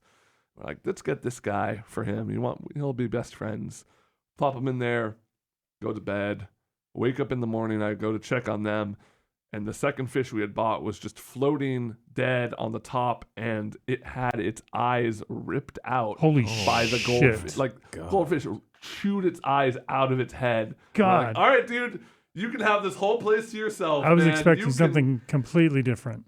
Yo, those carnival fish are fucked up. They've had a hard life. Yeah. Born into like an orphanage, essentially. Maybe other Fuck. goldfish would have been Forced into better, servitude. but I kind of God, just sitting in those bowls all day, praying somebody, like, please put your Please. ping pong ball in here. Please. Get me the I'm hell out of hungry. here. oh man. All right, Nathan, with a relatively simple question. Hi, Bomb. What has been your longest experience playing one game in one sitting? Assume it's some sort of a LAN party scenario for most people. A friend and I sat down and beat all of Resident Evil 5 together, split screen. Okay, that's got to be like 12 hours. Yeah. Something? Oh yeah, we ordered Okay. pizza twice. Oh, twice. Yeah. You get same or different things? Same. Well, the second time we got wings Oh, in nice. addition to the Yeah, pizza. smart. Yeah. Got to change it up. I probably played The Sims 1 or World of Warcraft for upwards of 12 to 18 hours in a yeah, I probably did that once. Forgot about WoW. I was going to say, like, the original Final Fantasy for just extended periods of time, like weekends worth. But yeah, you mentioned WoW, and that got Yeah. me thinking, maybe it was WoW. I bet most people's answer to this question would be WoW. Yeah. Mine is not surprisingly Super Smash Brothers Melee. Hmm. I think it's the first time I ever stayed up like all night and saw the sun. Would you say Smash or Dota For that, I've played the most. in like one sitting? Extended, yeah. Probably Smash. The thing about Dota is once you get even on the worst days, once you're past like 5-6 games in a day, you like physically feel bad. And the difference also is you're by yourself when you're playing Dota. I mean, you're talking on Discord with your friends or whatever. Okay. But like with Smash, you're sitting next to other people and you can it's like hanging out with friends as opposed to doing chores with friends, which is how it feels sometimes. Gosh, we're getting low on emails here. Here's one. This comes in from Bradley in Ohio. Mm-hmm. Listening to last week, you guys mentioned that in MK11 you've heard the most open mics in online matches than recent memory. When I was playing a Halo a while back with my friend, We ran into an angry, thick Southern accent motor melf who never stopped yelling at everyone, eventually exiting with the iconic one-liner, quote, "Screw this, I'm gonna go eat some pizza rolls," to which me and my friend still quote to this day. What is the funniest or craziest thing you have heard while playing online over the mic? Thanks, Bradley.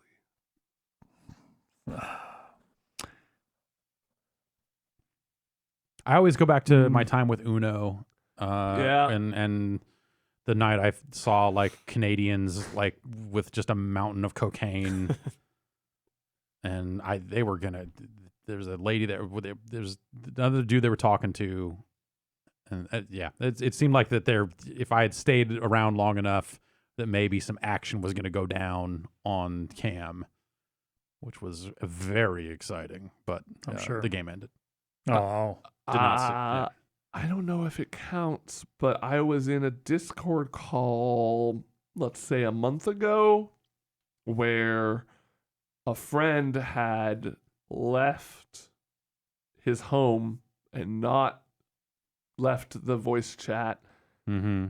And we were like, people popping in and out of the voice chat. Like, this is a big group of Dota players. So it's like, people coming and going. Yeah. But we were noticing like he was still there. He was out all day, all night. And eventually we were in and he was in there. And he came home and was with company. Mm-hmm. And proceeded to just be like laying it on really thick, just like trying. My roommate's gone. My roommate's like that's the line we kept hearing. Like that's the line he would very clearly say. Yeah. Like everything else was kind of like there was like it was very distant. Like we could tell they were in like another room, but the open mic had been so open at that point that it was picking up anything. And eventually we heard him go, "Woohoo!" Yeah, that was literally the last thing we heard. We have Little not woohoo. stopped giving them shit about it. Good. Fantastic. Yeah.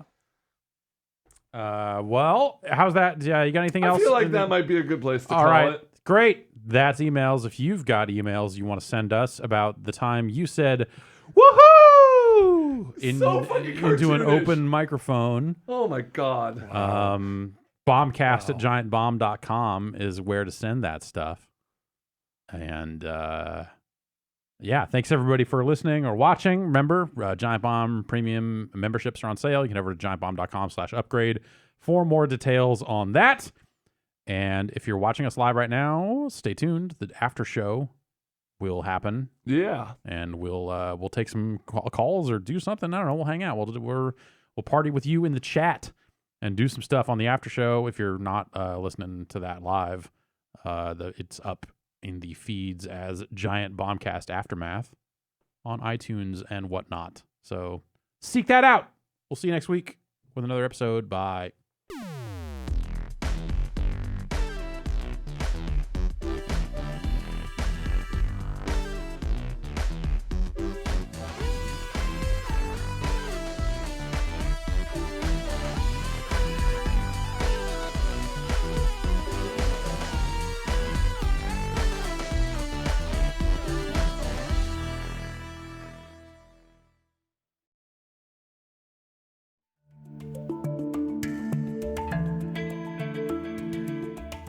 Today's show was brought to you in part by new Starbucks Triple Shot Energy. Starbucks Triple Shot Energy has 225 milligrams of caffeine from Starbucks coffee, a hint of flavor, and enhanced with guarana, B vitamins, and ginseng for that energy to do what matters to you. It's available in 3 delicious flavors, including French vanilla, cafe mocha, and caramel. Find it in your local grocery or convenience store right now.